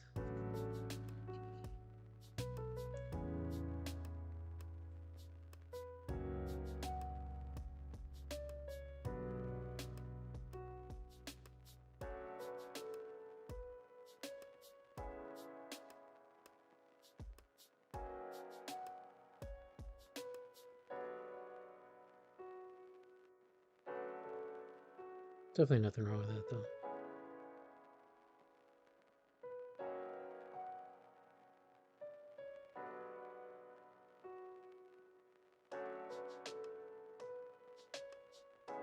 If I had room, I'd like to set up like a wall. So in my old house, in my game room, I had set up, I'd made a wall that was basically the pegboards that you put in a garage. And I had taken it, like I have a collection of video game light guns, like the solid scope sniper rifle and like just the regular light guns from different games. And I had set them all up, the super scope and the enforcer from Sega and all these different guns. It was pretty cool looking. So behind my TV, I had like all the different light guns for different games.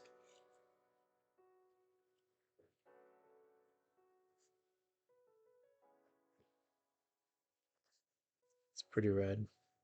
But this one I wanted to do a little bit something a little more elevated as far as the area behind my TV. So I built that wall back there, and built the shelves there, the floating shelves. I built all that. It took me a couple of weeks, but it was totally worth it once it was done. I loved it.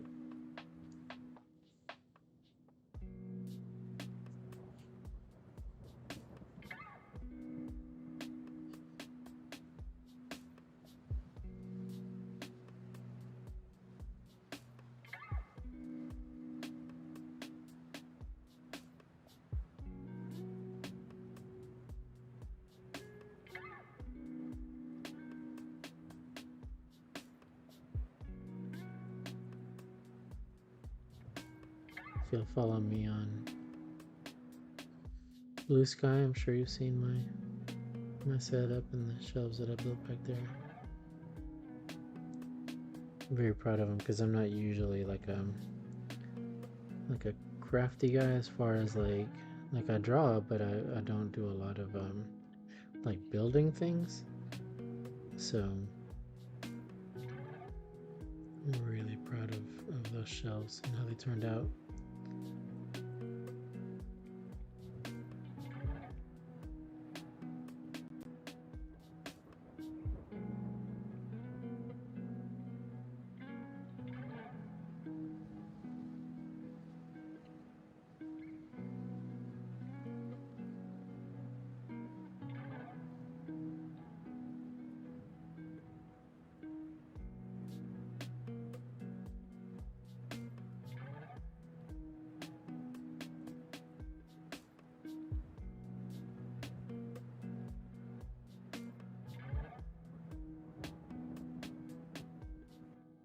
So for the coloring, I like to do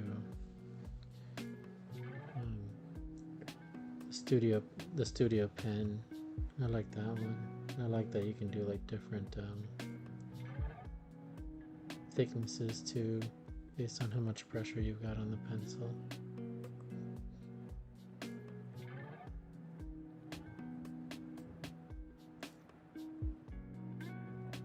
It's a pretty nice one, and it makes it really it colors really smoothly, and it's some of them have it to where if you go over it, it'll kind of create another layer, and so you have like that kind of uneven lining. But this one colors more like a marker, like a Sharpie, so it colors really evenly.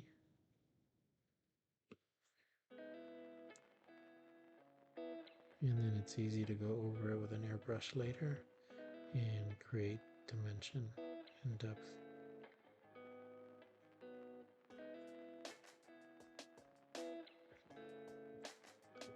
Hey, welcome, Evo Cowboy. I hope everything's okay with the neighbor and their ranting. And hopefully it was friendly ranting and not something like an actual emergency.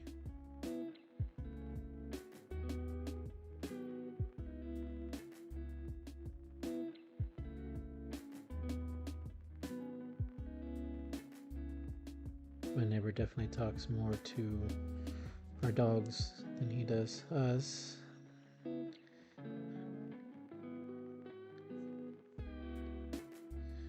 He's got a great relationship with the puppers, and they love him.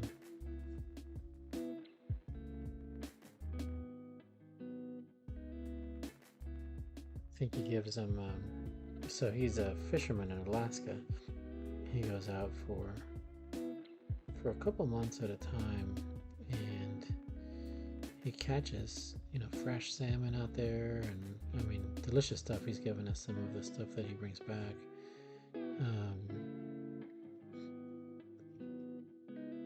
But I think he might smoke or dry some of them and give them to the dogs because they just love it.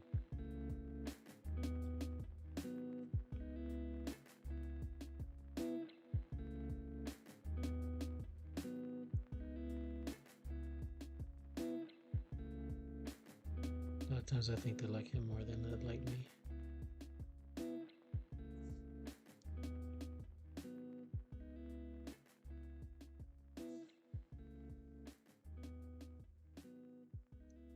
But I wouldn't be mad. I mean, he gives them nice treats. I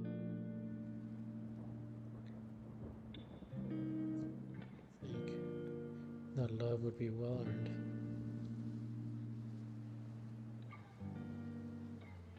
Oh, good. You got that neighborhood watch neighbor. That's that's always good to have.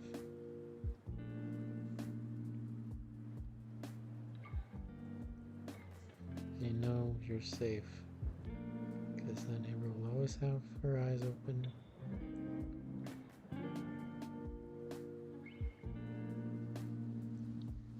Let you know if there's somebody shady in your neighborhood or some unusual activity. It's good to have somebody always watching out.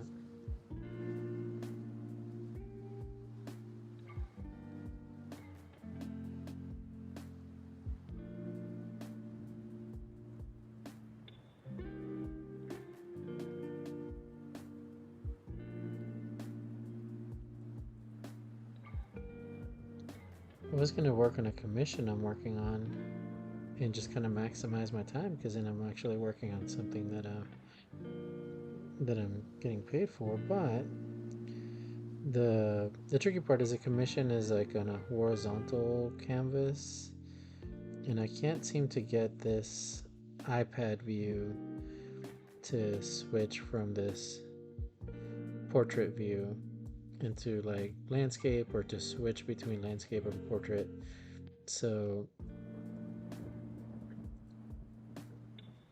I kind of didn't want to do it then because then I wouldn't be able to really see it.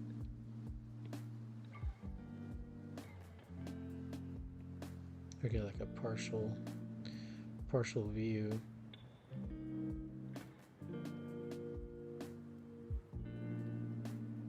It's not as fun.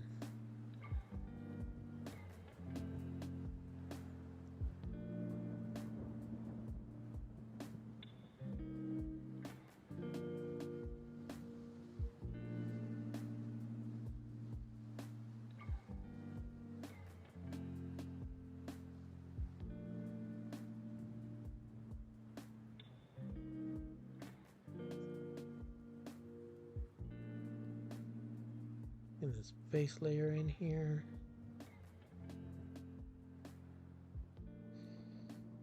So that then we can add some shading and highlights and lowlights and all the lights. Get a little dimension.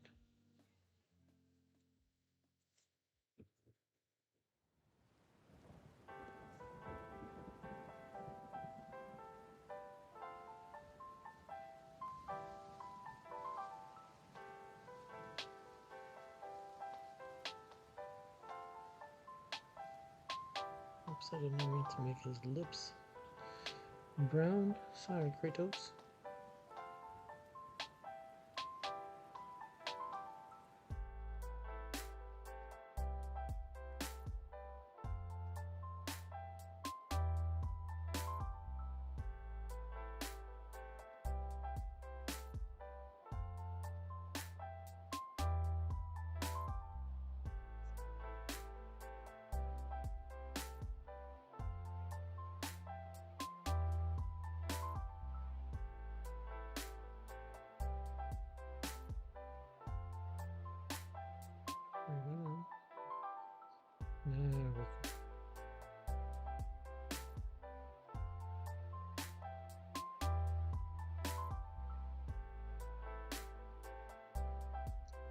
Your crass Aunt B.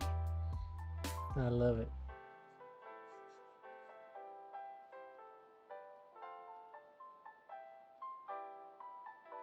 I look up Kratos because I cannot, for the life of me, I cannot think of what color his eyes are. I feel like they're like a yellowish.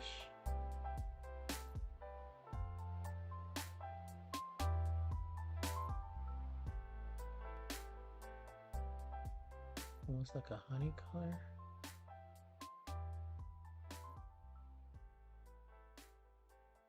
Oh my nuts.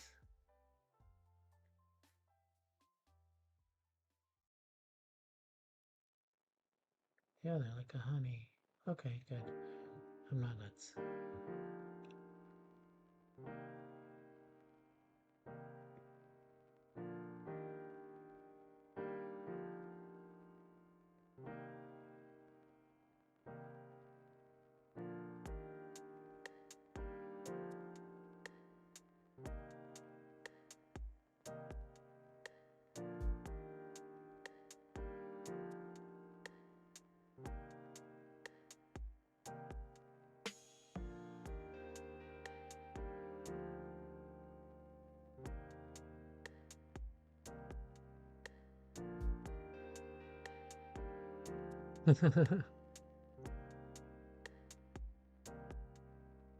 What's that condition called when you have two different colored eyes? I forget.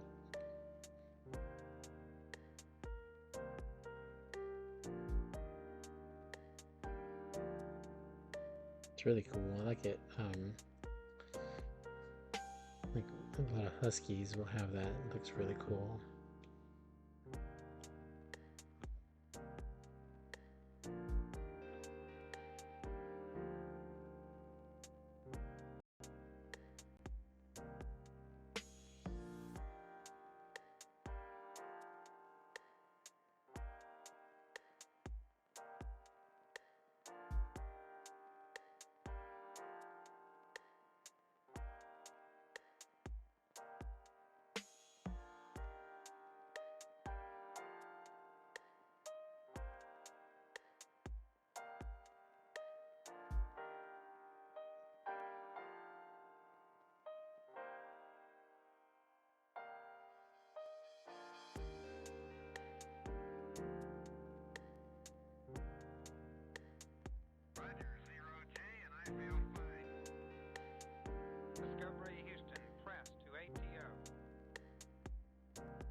do his skin a little bit.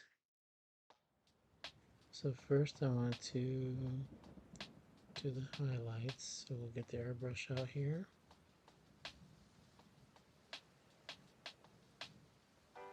I want the light to kind of be hitting the top of his dome here.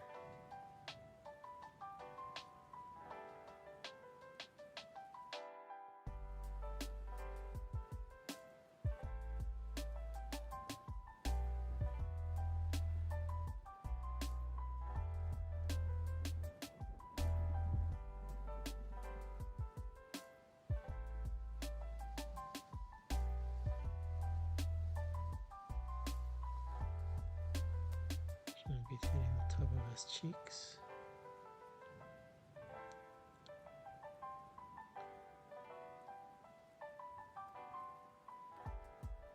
Top of his ears.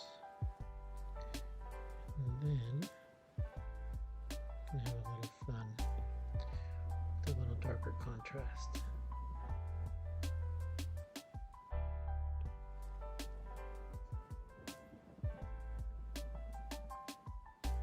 Now, one thing I like to do sometimes when I'm feeling particularly crazy is I will come in and do just kind of little squiggles like this.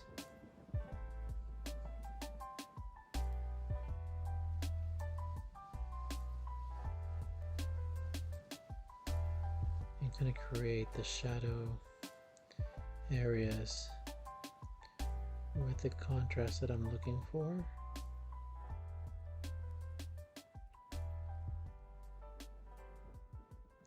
But then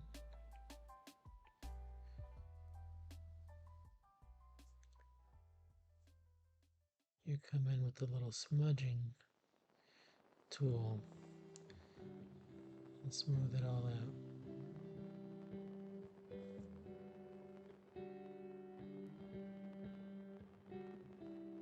I'll show you all what I mean here in a sec.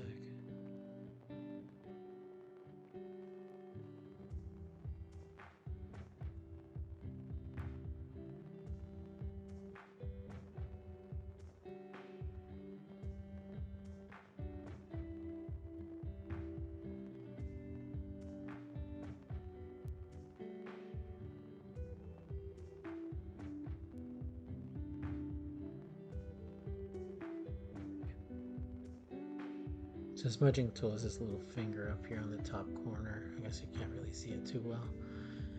Hey Charo, how are you? Oh, you got the ads. Sorry about that. The ads can be annoying sometimes for sure. Tell me when you're back and I'll greet you properly.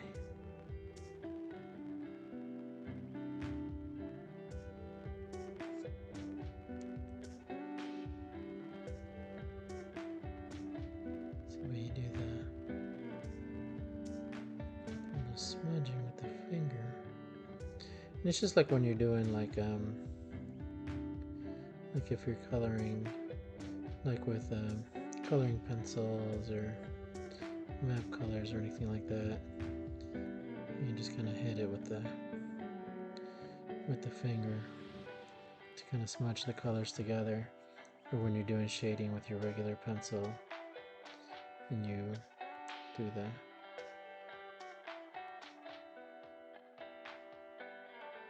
gonna do the fingers to give it a nice little smudge to blend everything together. I used to also, one thing that I loved doing when I was a kid, I don't know if it's like a regular thing people do or anything, but I used to love taking my pencil shavings from when I sharpened my pencil and use those pencil shavings as almost like charcoal to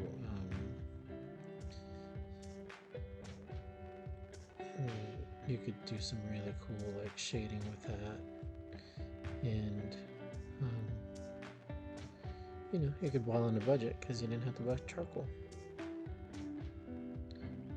You can have your own charcoal from your You gotta sharpen your pencil anyway.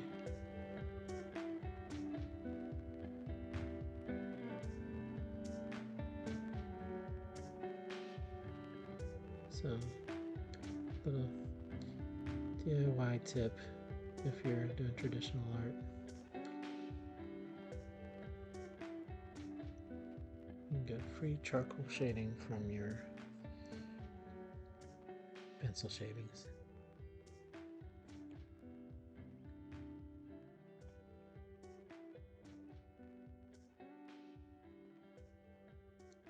I used to do that too when I wanted to blend colors. I would sharpen that colored pencil. I used to like using Prismacolors when I was a kid. That was my color pencil of choice. And you would take those shavings from the colored pencil and you could smudge those and kind of do what I'm doing here with the finger. You would take the shavings and then you take your finger and you smudge them and blend stuff together like this.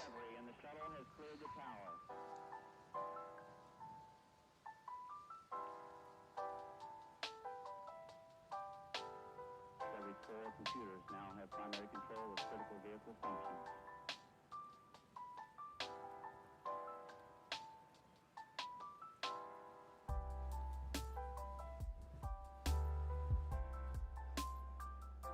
Getting kitten meds ready. Oh man. How do you have to administer these meds? Is this like drops that you have to make them drink, or how difficult is this process?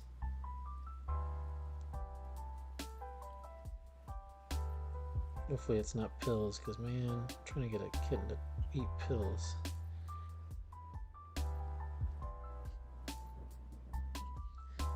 That is a job and a half. At least dogs you can trick with peanut butter. Cats are too smart.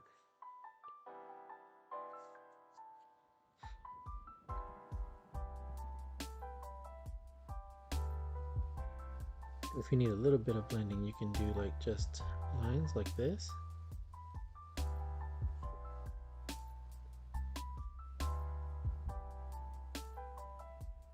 And then take your pencil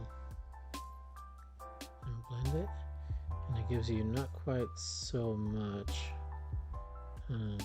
because you still have the original color underneath.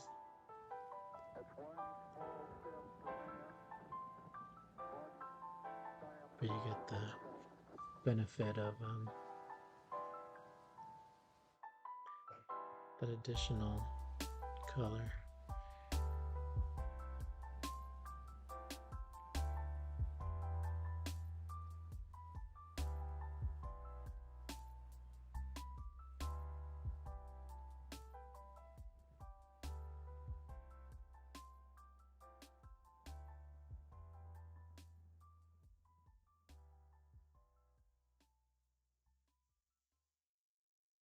How old are your kittens?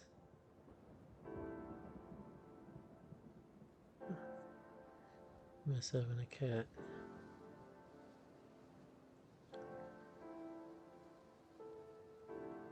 A couple knuckleheady dogs, and I love them to pieces, but man, having a cat is nice.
So let me know how it goes with those kitten meds.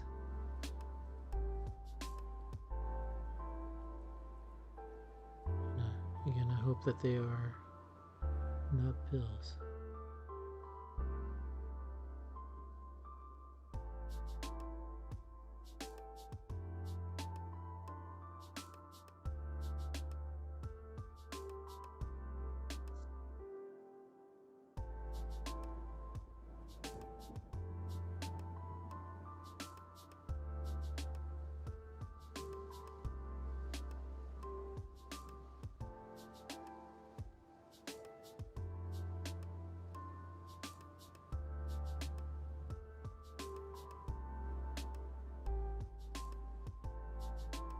I do like to add a little bit of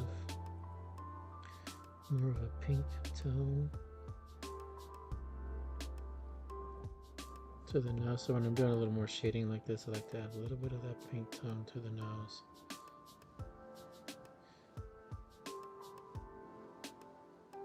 To give it a little more dimension. And you know, usually the nose will have a little bit of that more pink tone to it in the cheeks. Now Kratos, I don't think he needs like pink cheeks at all.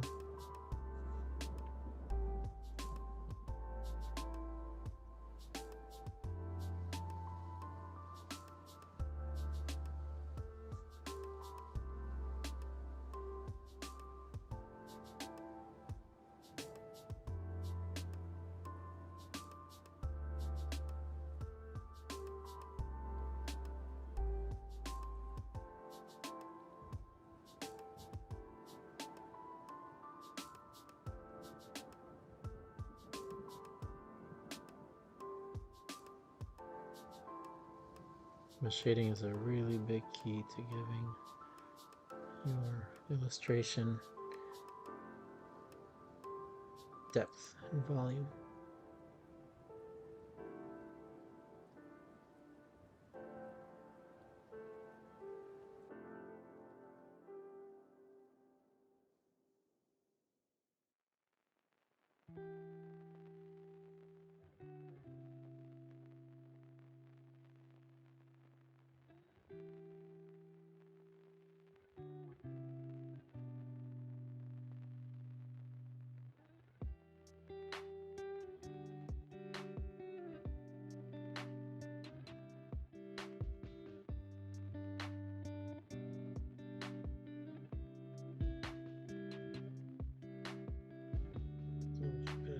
A little bit of highlights.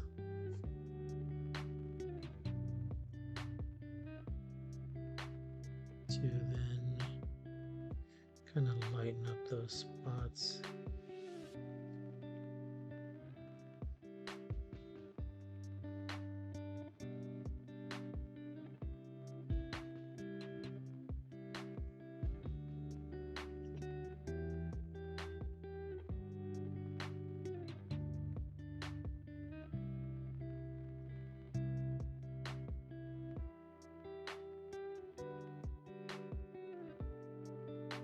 Ooh, let me see. Give me a hint by your drawing today. It involves a two-legged dog, and I could not get it to look right.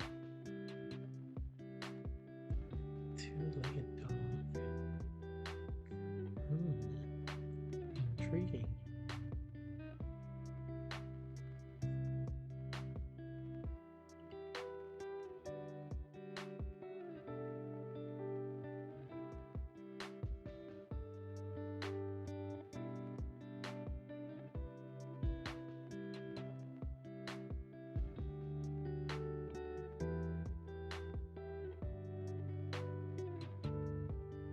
I have the feeling that'll be another one that I'm gonna be like, oh man, I should have known that.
Bootlegged dog.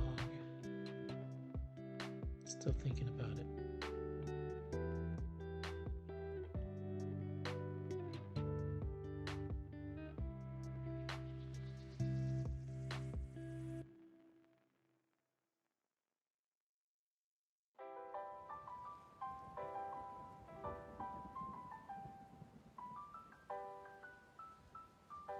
Does anybody have any plans for this week?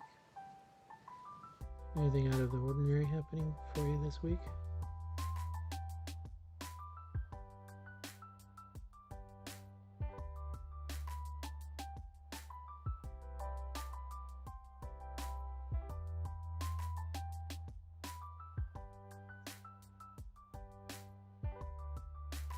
I think I have a whole lot going on this week myself.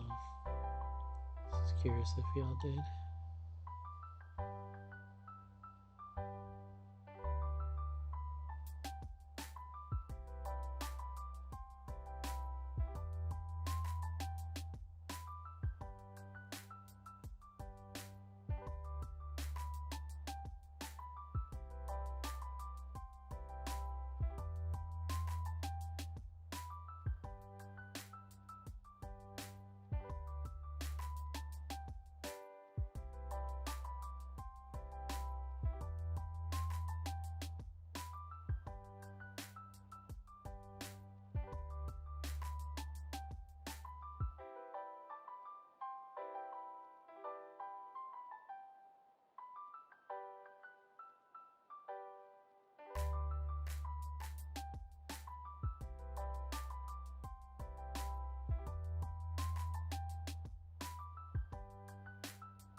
Alrighty, and then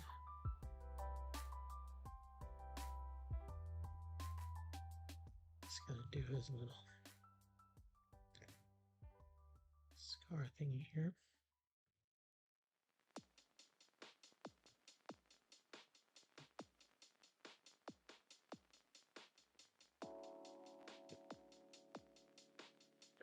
Again, we need to put a scar.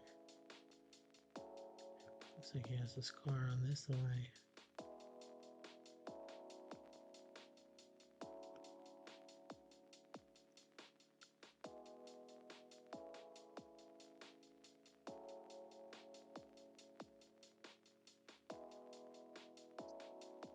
So you're going to try to wrap some stuff up in Pikmin Bloom and Pogo. Draw some, vowed, nothing huge. Glad to have a chill week. Oh, okay, yeah, so you don't work till this weekend. That's nice. That will be a nice chill week.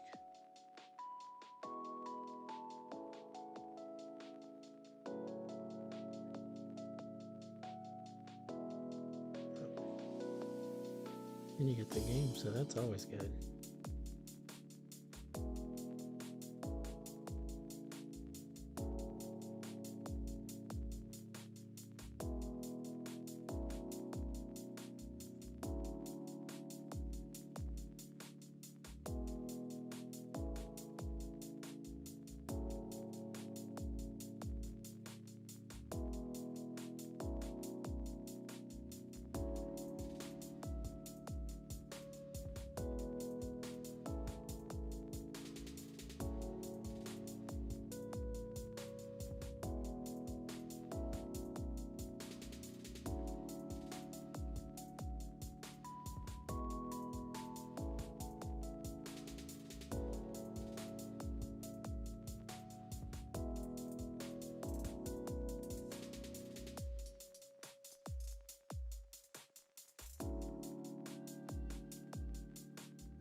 I always enjoy a chill week, especially after like a kind of a crazier weekend. It's always nice to have a little time to kind of regroup a little bit and refresh.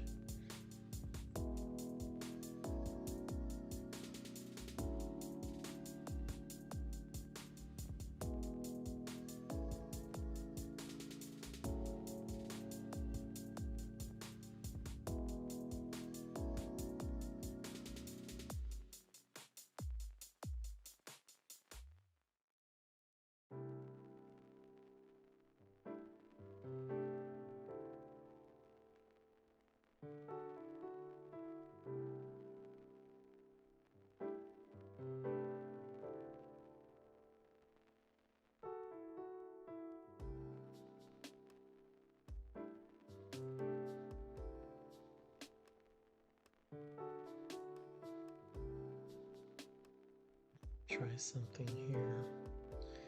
I haven't really tried before, but I'm kind of curious. So I might as well play around while we're here, right? We can learn together.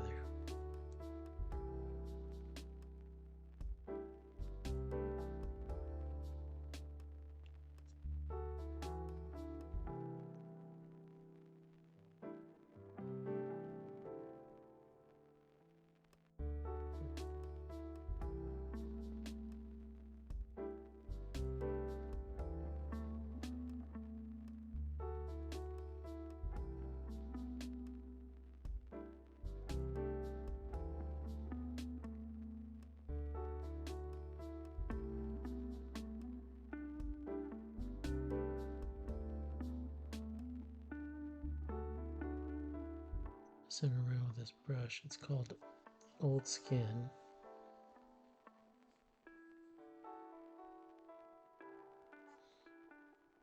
I do like what it does in certain areas.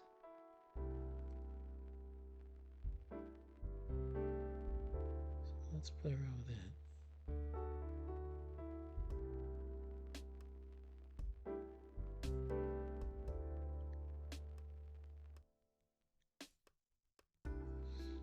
Go around the cheeks.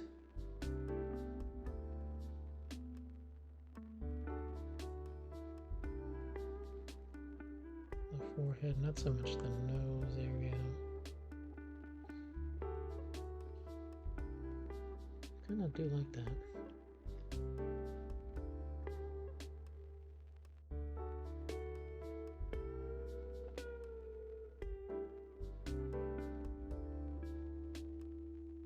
I don't know if y'all can tell so much what it's doing on the texture on the iPad. Hey Sandal, it's good to see you. Hope everything works out. Thank you for stopping in.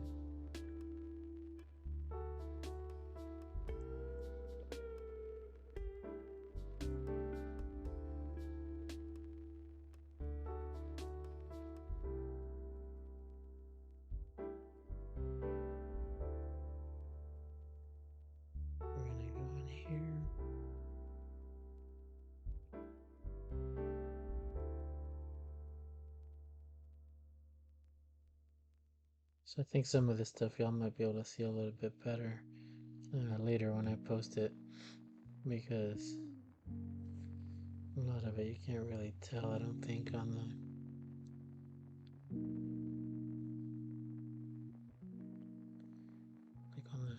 the image there. At least I can't on my screen, but maybe y'all probably have better displays than I do.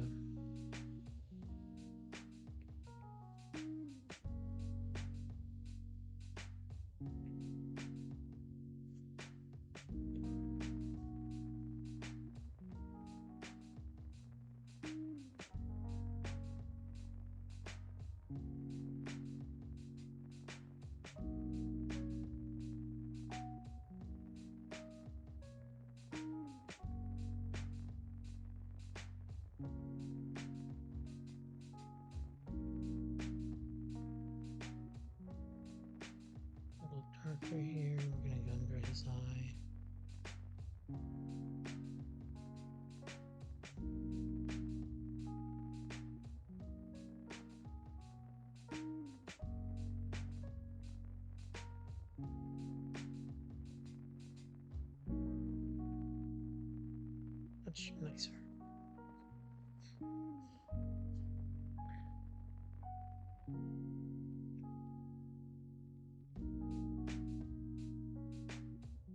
Now what to do behind him? Let's see, let's play with something fun.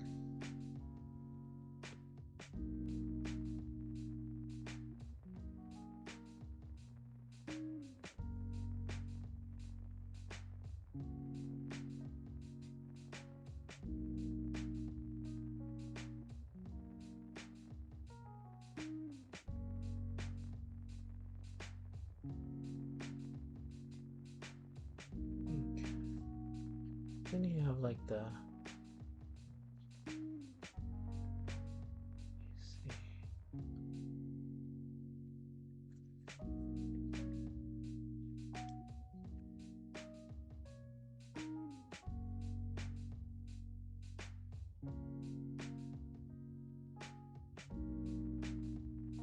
Yeah, let's see.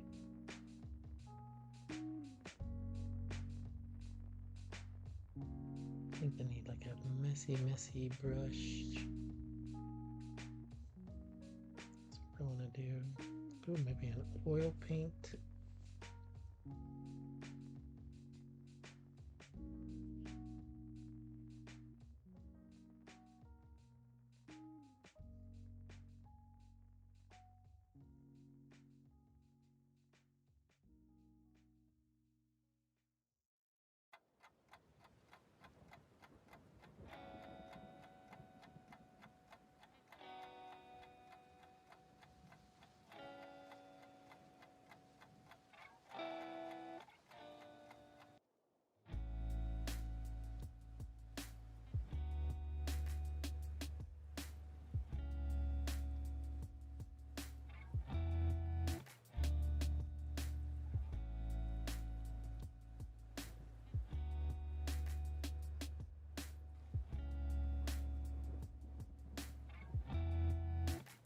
Actually, for this one, I think I will do dry ink.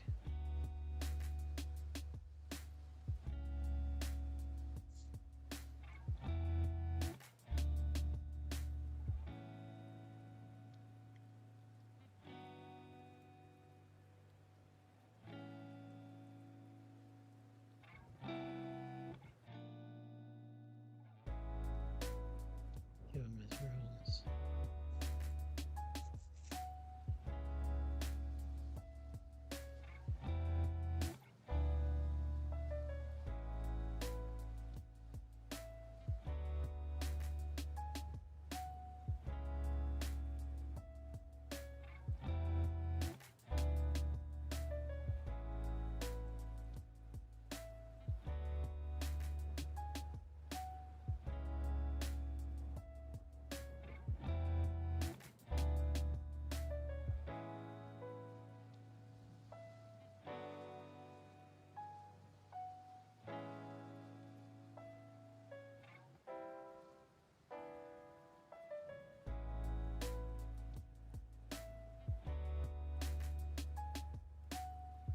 Go in here, and we'll go in the eraser again.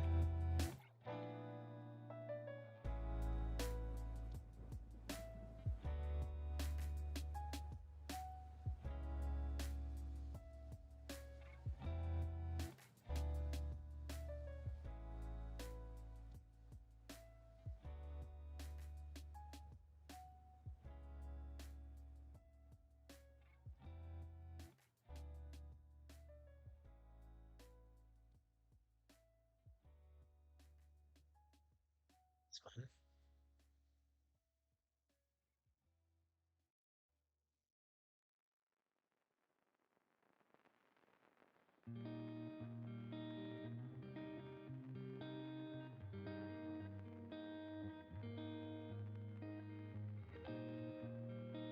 Alright, it's a fun little mess about with Kratos there.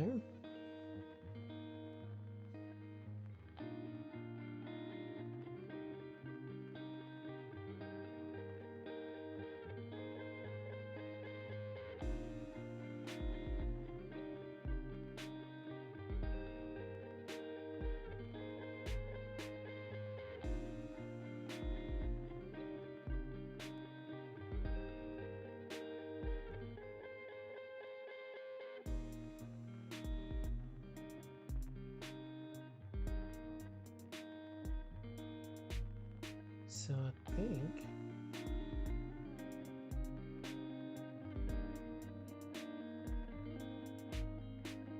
I think that'll do it for him.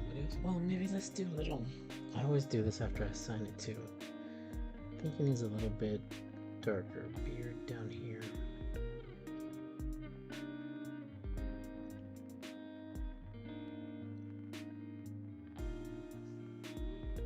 Come at the very bottom.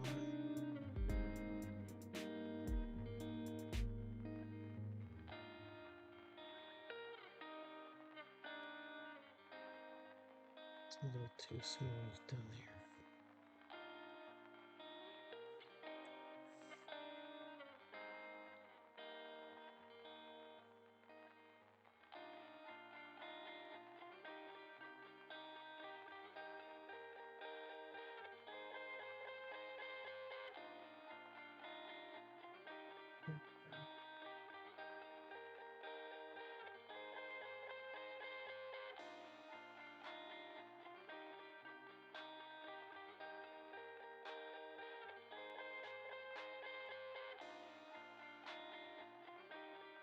I can almost hear him say boy.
So I think we're down to, let me see, what, 20 minutes left on the stream. Do you want me to doodle something real quick, or should we call it a day on today's stream? What do y'all think?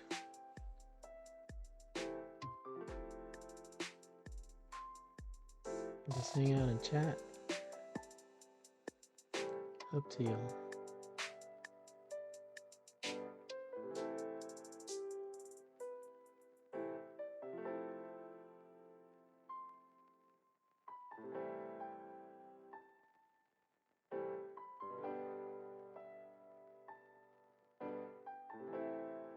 Thank you.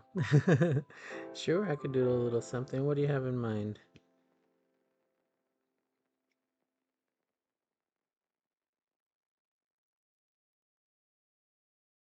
Let me get a new canvas up here. Sketching pencil. Let's make it blue.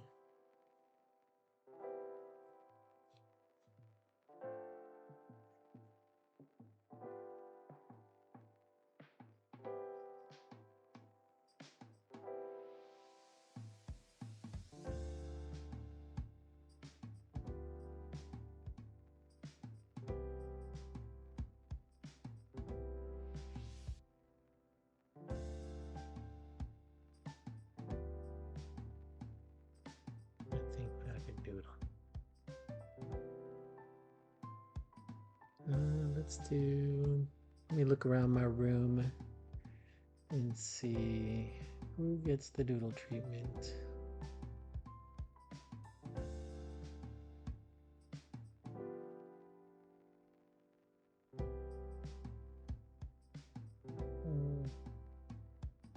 I guess let's stick with comic books. Although I guess neither of it was comic books. I guess to be honest, it was cartoon and video game.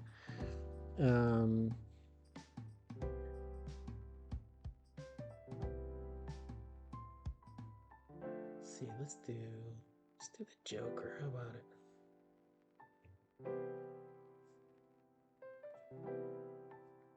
One of my favorite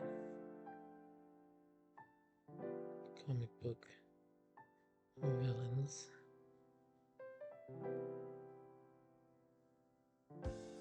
We'll throw him down real quick. See what we can get done in 18 minutes.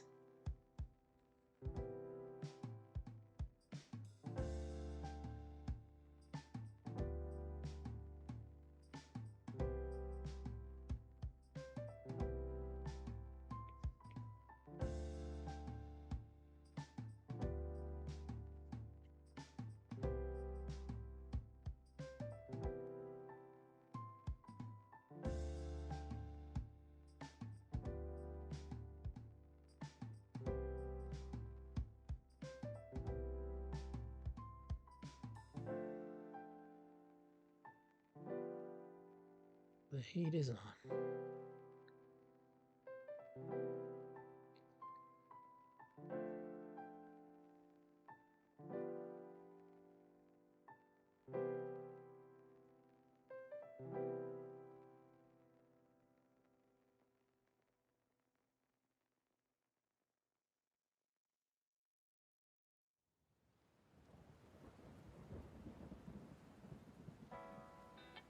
And while I'm doodling this Joker here, just the streams should be according to schedule this week. Shouldn't have any, unless anything unforeseen happens.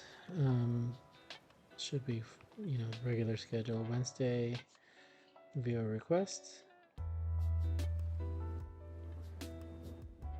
which is my favorite day because you'll get to have the most input on that day, and I love it.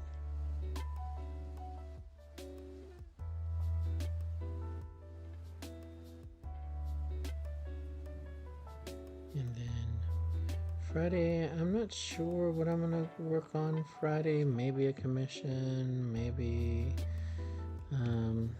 something fun.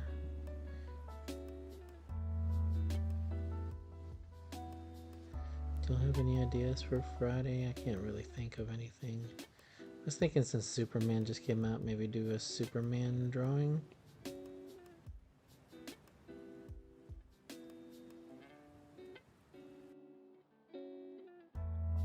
On Friday, but we'll see how it goes.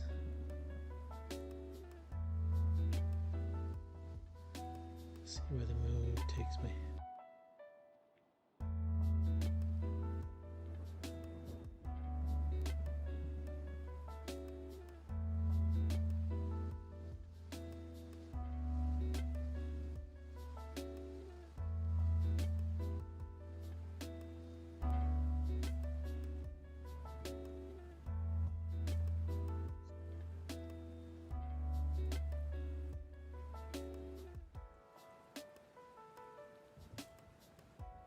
His eyes need to be crazier. There we go. Crazy eyes.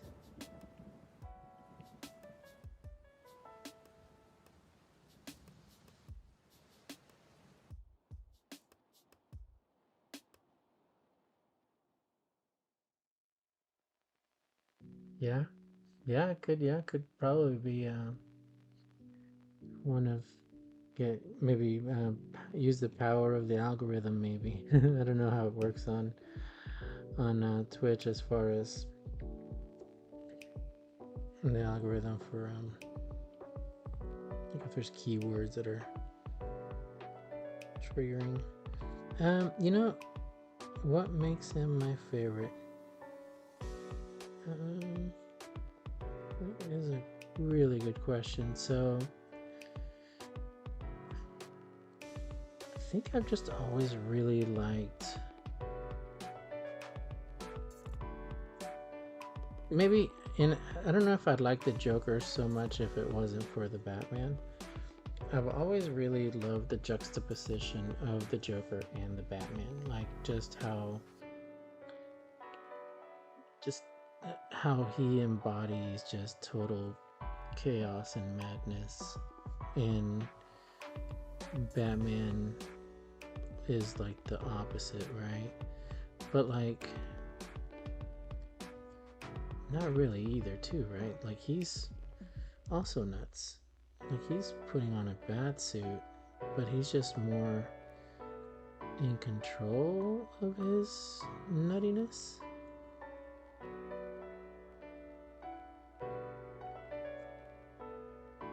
Like I think that might be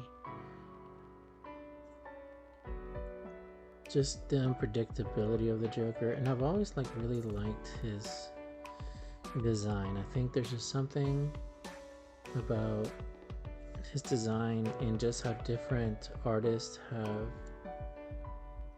really just gone different routes with him, and how you can just go just ballistic with his stories. Like some of my favorite Batman comics have like some of the best Joker moments. But I think in all of Batman's rogues gallery, Joker and Two-Face have always been just my absolute favorites. And Two-Face, for some reason, I have always been a big fan of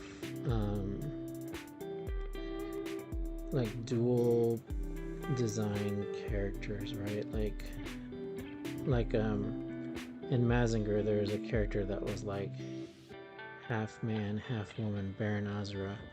I think, or Ashura, I think was her name, Baron Ashura, or their name, and it was like just the coolest design to me. Just how, because it was like split right down the middle of their face, and the voice was done by two different voice actors at the same time, and so I like that about Two-Face too. Like it's just right down the middle of his face, and he's got like the good and the bad, and I've always just really, really enjoyed that kind of, I don't know, for some reason the dual designs like that have always really spoken to me. I don't know what it is about them. But with Joker, you can like really kind of go, you know, not because he's nuts, but you can really go nuts with his design, you know, like how big do you want that smile to go, or how just wicked do you want him to be. And he's really a character that's never really had many rules. Like, the only rule that you have to stick with is that he's just complete chaos.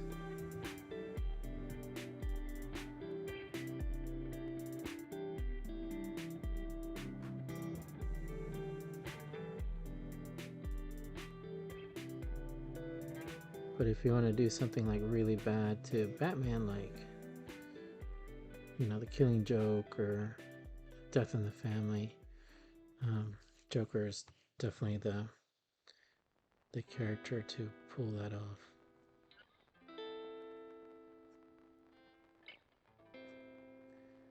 And I think with the dual face designs too, I think it's like Penguin has always actually been another one that I've really enjoyed drawing, because I think just the less humanoid looking ones, or the ones that like are humans with crazy exaggerated features, just something about that just kind of taps into my horror loving, like the body horror, body dysmorphia, I don't know, just something about those designs.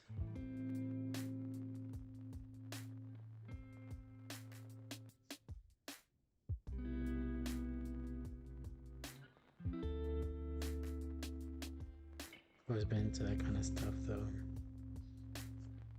Like, my favorite scene of RoboCop is like when Bobby goes into the toxic waste. You know, like, I don't know, it's just something about stuff like that that just really speaks to me.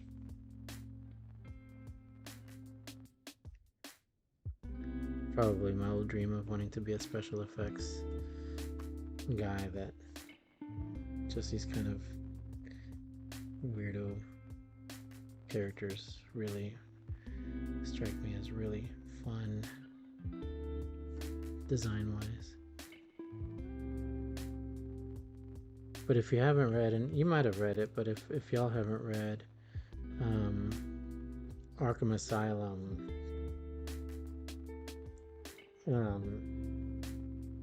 that comic is incredible. It doesn't have to do with the Arkham Asylum game. It's older than the game.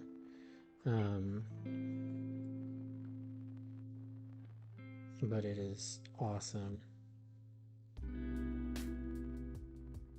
They have a really cool take on Two-Face on that one as well that I really enjoy.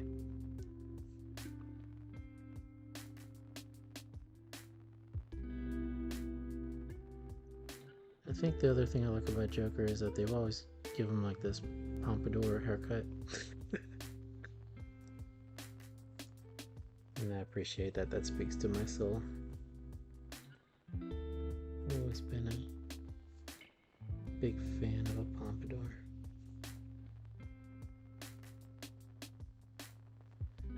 Give him that rockabilly style.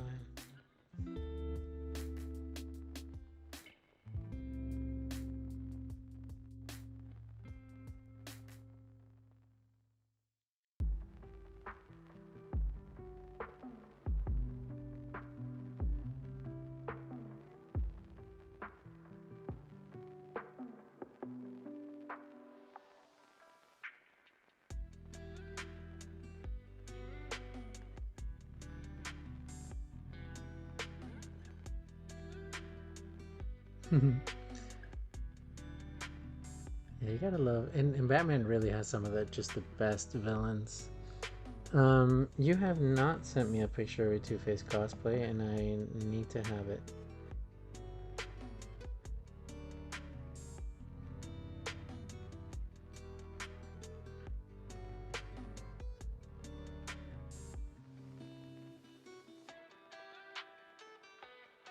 We gotta see that.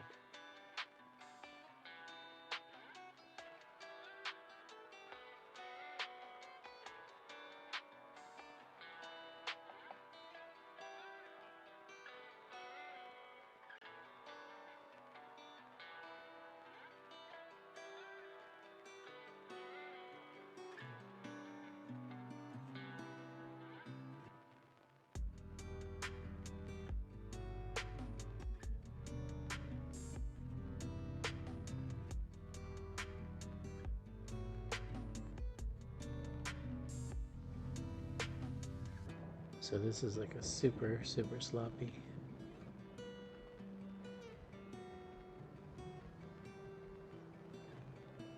But kind of makes sense, right, with the Joker? Kind of go a little crazy with the sloppy lines.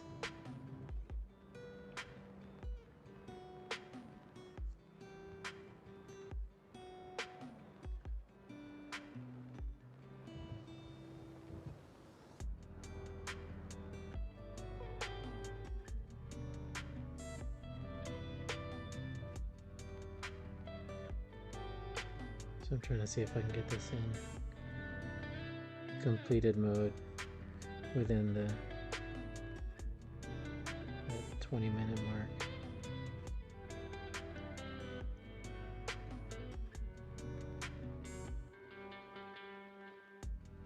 Let's see if I can pull it off.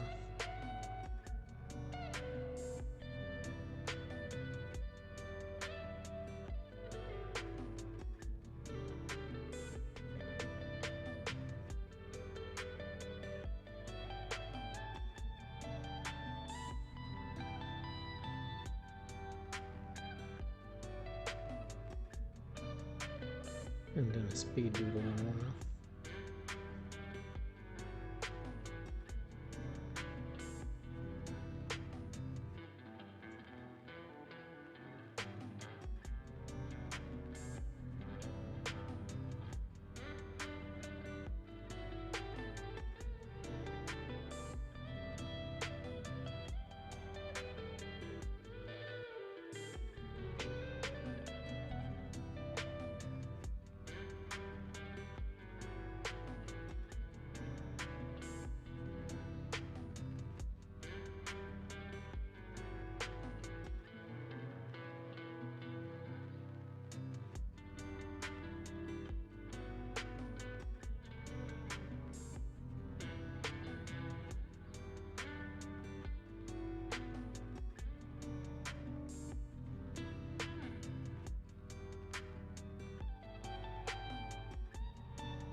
Fully concentrating trying to get this done.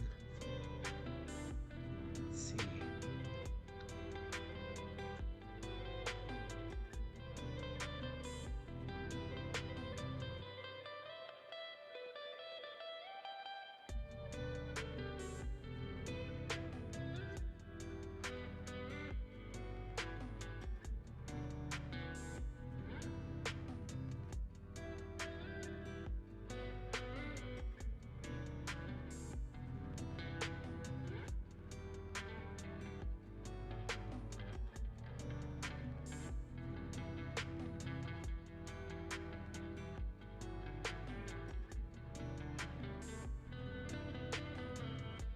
Oh, 1 minute. I think that'll be it then. I think that's as far as this one gets.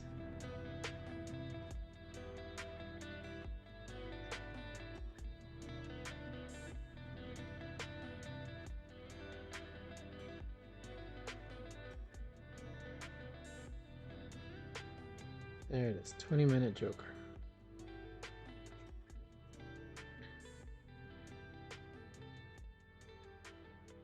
Oh, yeah, maybe Friday I could do that. Let me see. I did it for one of those games when like the Arkham Asylum game, Arkham City. That's cool. I have to see that cosplay.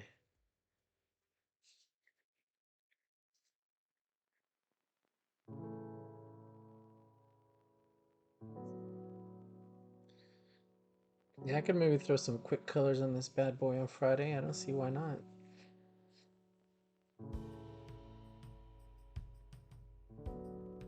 Did I ever show y'all my the Two-Face that I drew? I have a Two-Face doodle somewhere in here.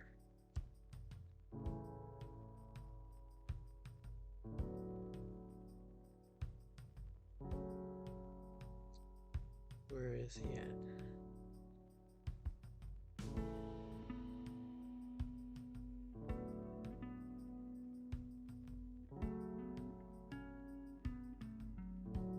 There's a weirdo Modok one that I did a while ago. I think he looks better than the one in the movie. I think Modok is one of the weird ones that I really like.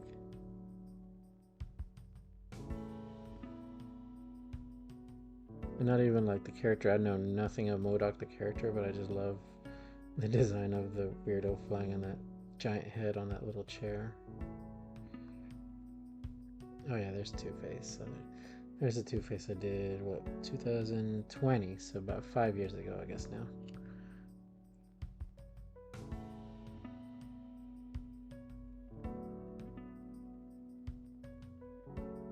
So that's one I did a long time ago. It's not that long.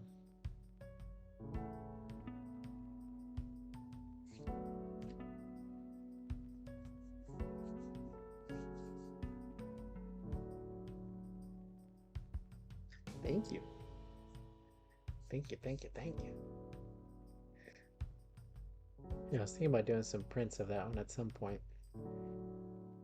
Speaking of, I came across a bunch of old merch that I used to sell at events that I never got sold, so I might have to do like a little store maybe on my Ko-Fi page and get rid of some of this stuff that's just sitting in my house, like t-shirts and prints and stuff. Welcome home, Columbia. Beautiful, beautiful. But anywho, it looks like it's about that time, y'all.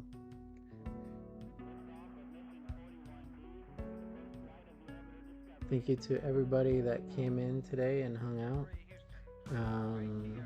Thank you for saying hello and stopping in, even if you I am so glad I streamed today too.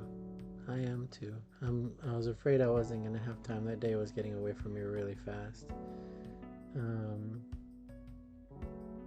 Thank you so much, Ebik. Yeah, it's so good to talk to y'all and hang out. And if you're lurking and just listening, thank you for the lurk. I always appreciate it.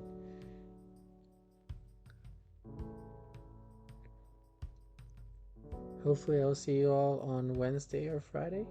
And if not, hopefully I'll see you online. And I hope you have the best day, best week. And y'all take it easy. Have a good one.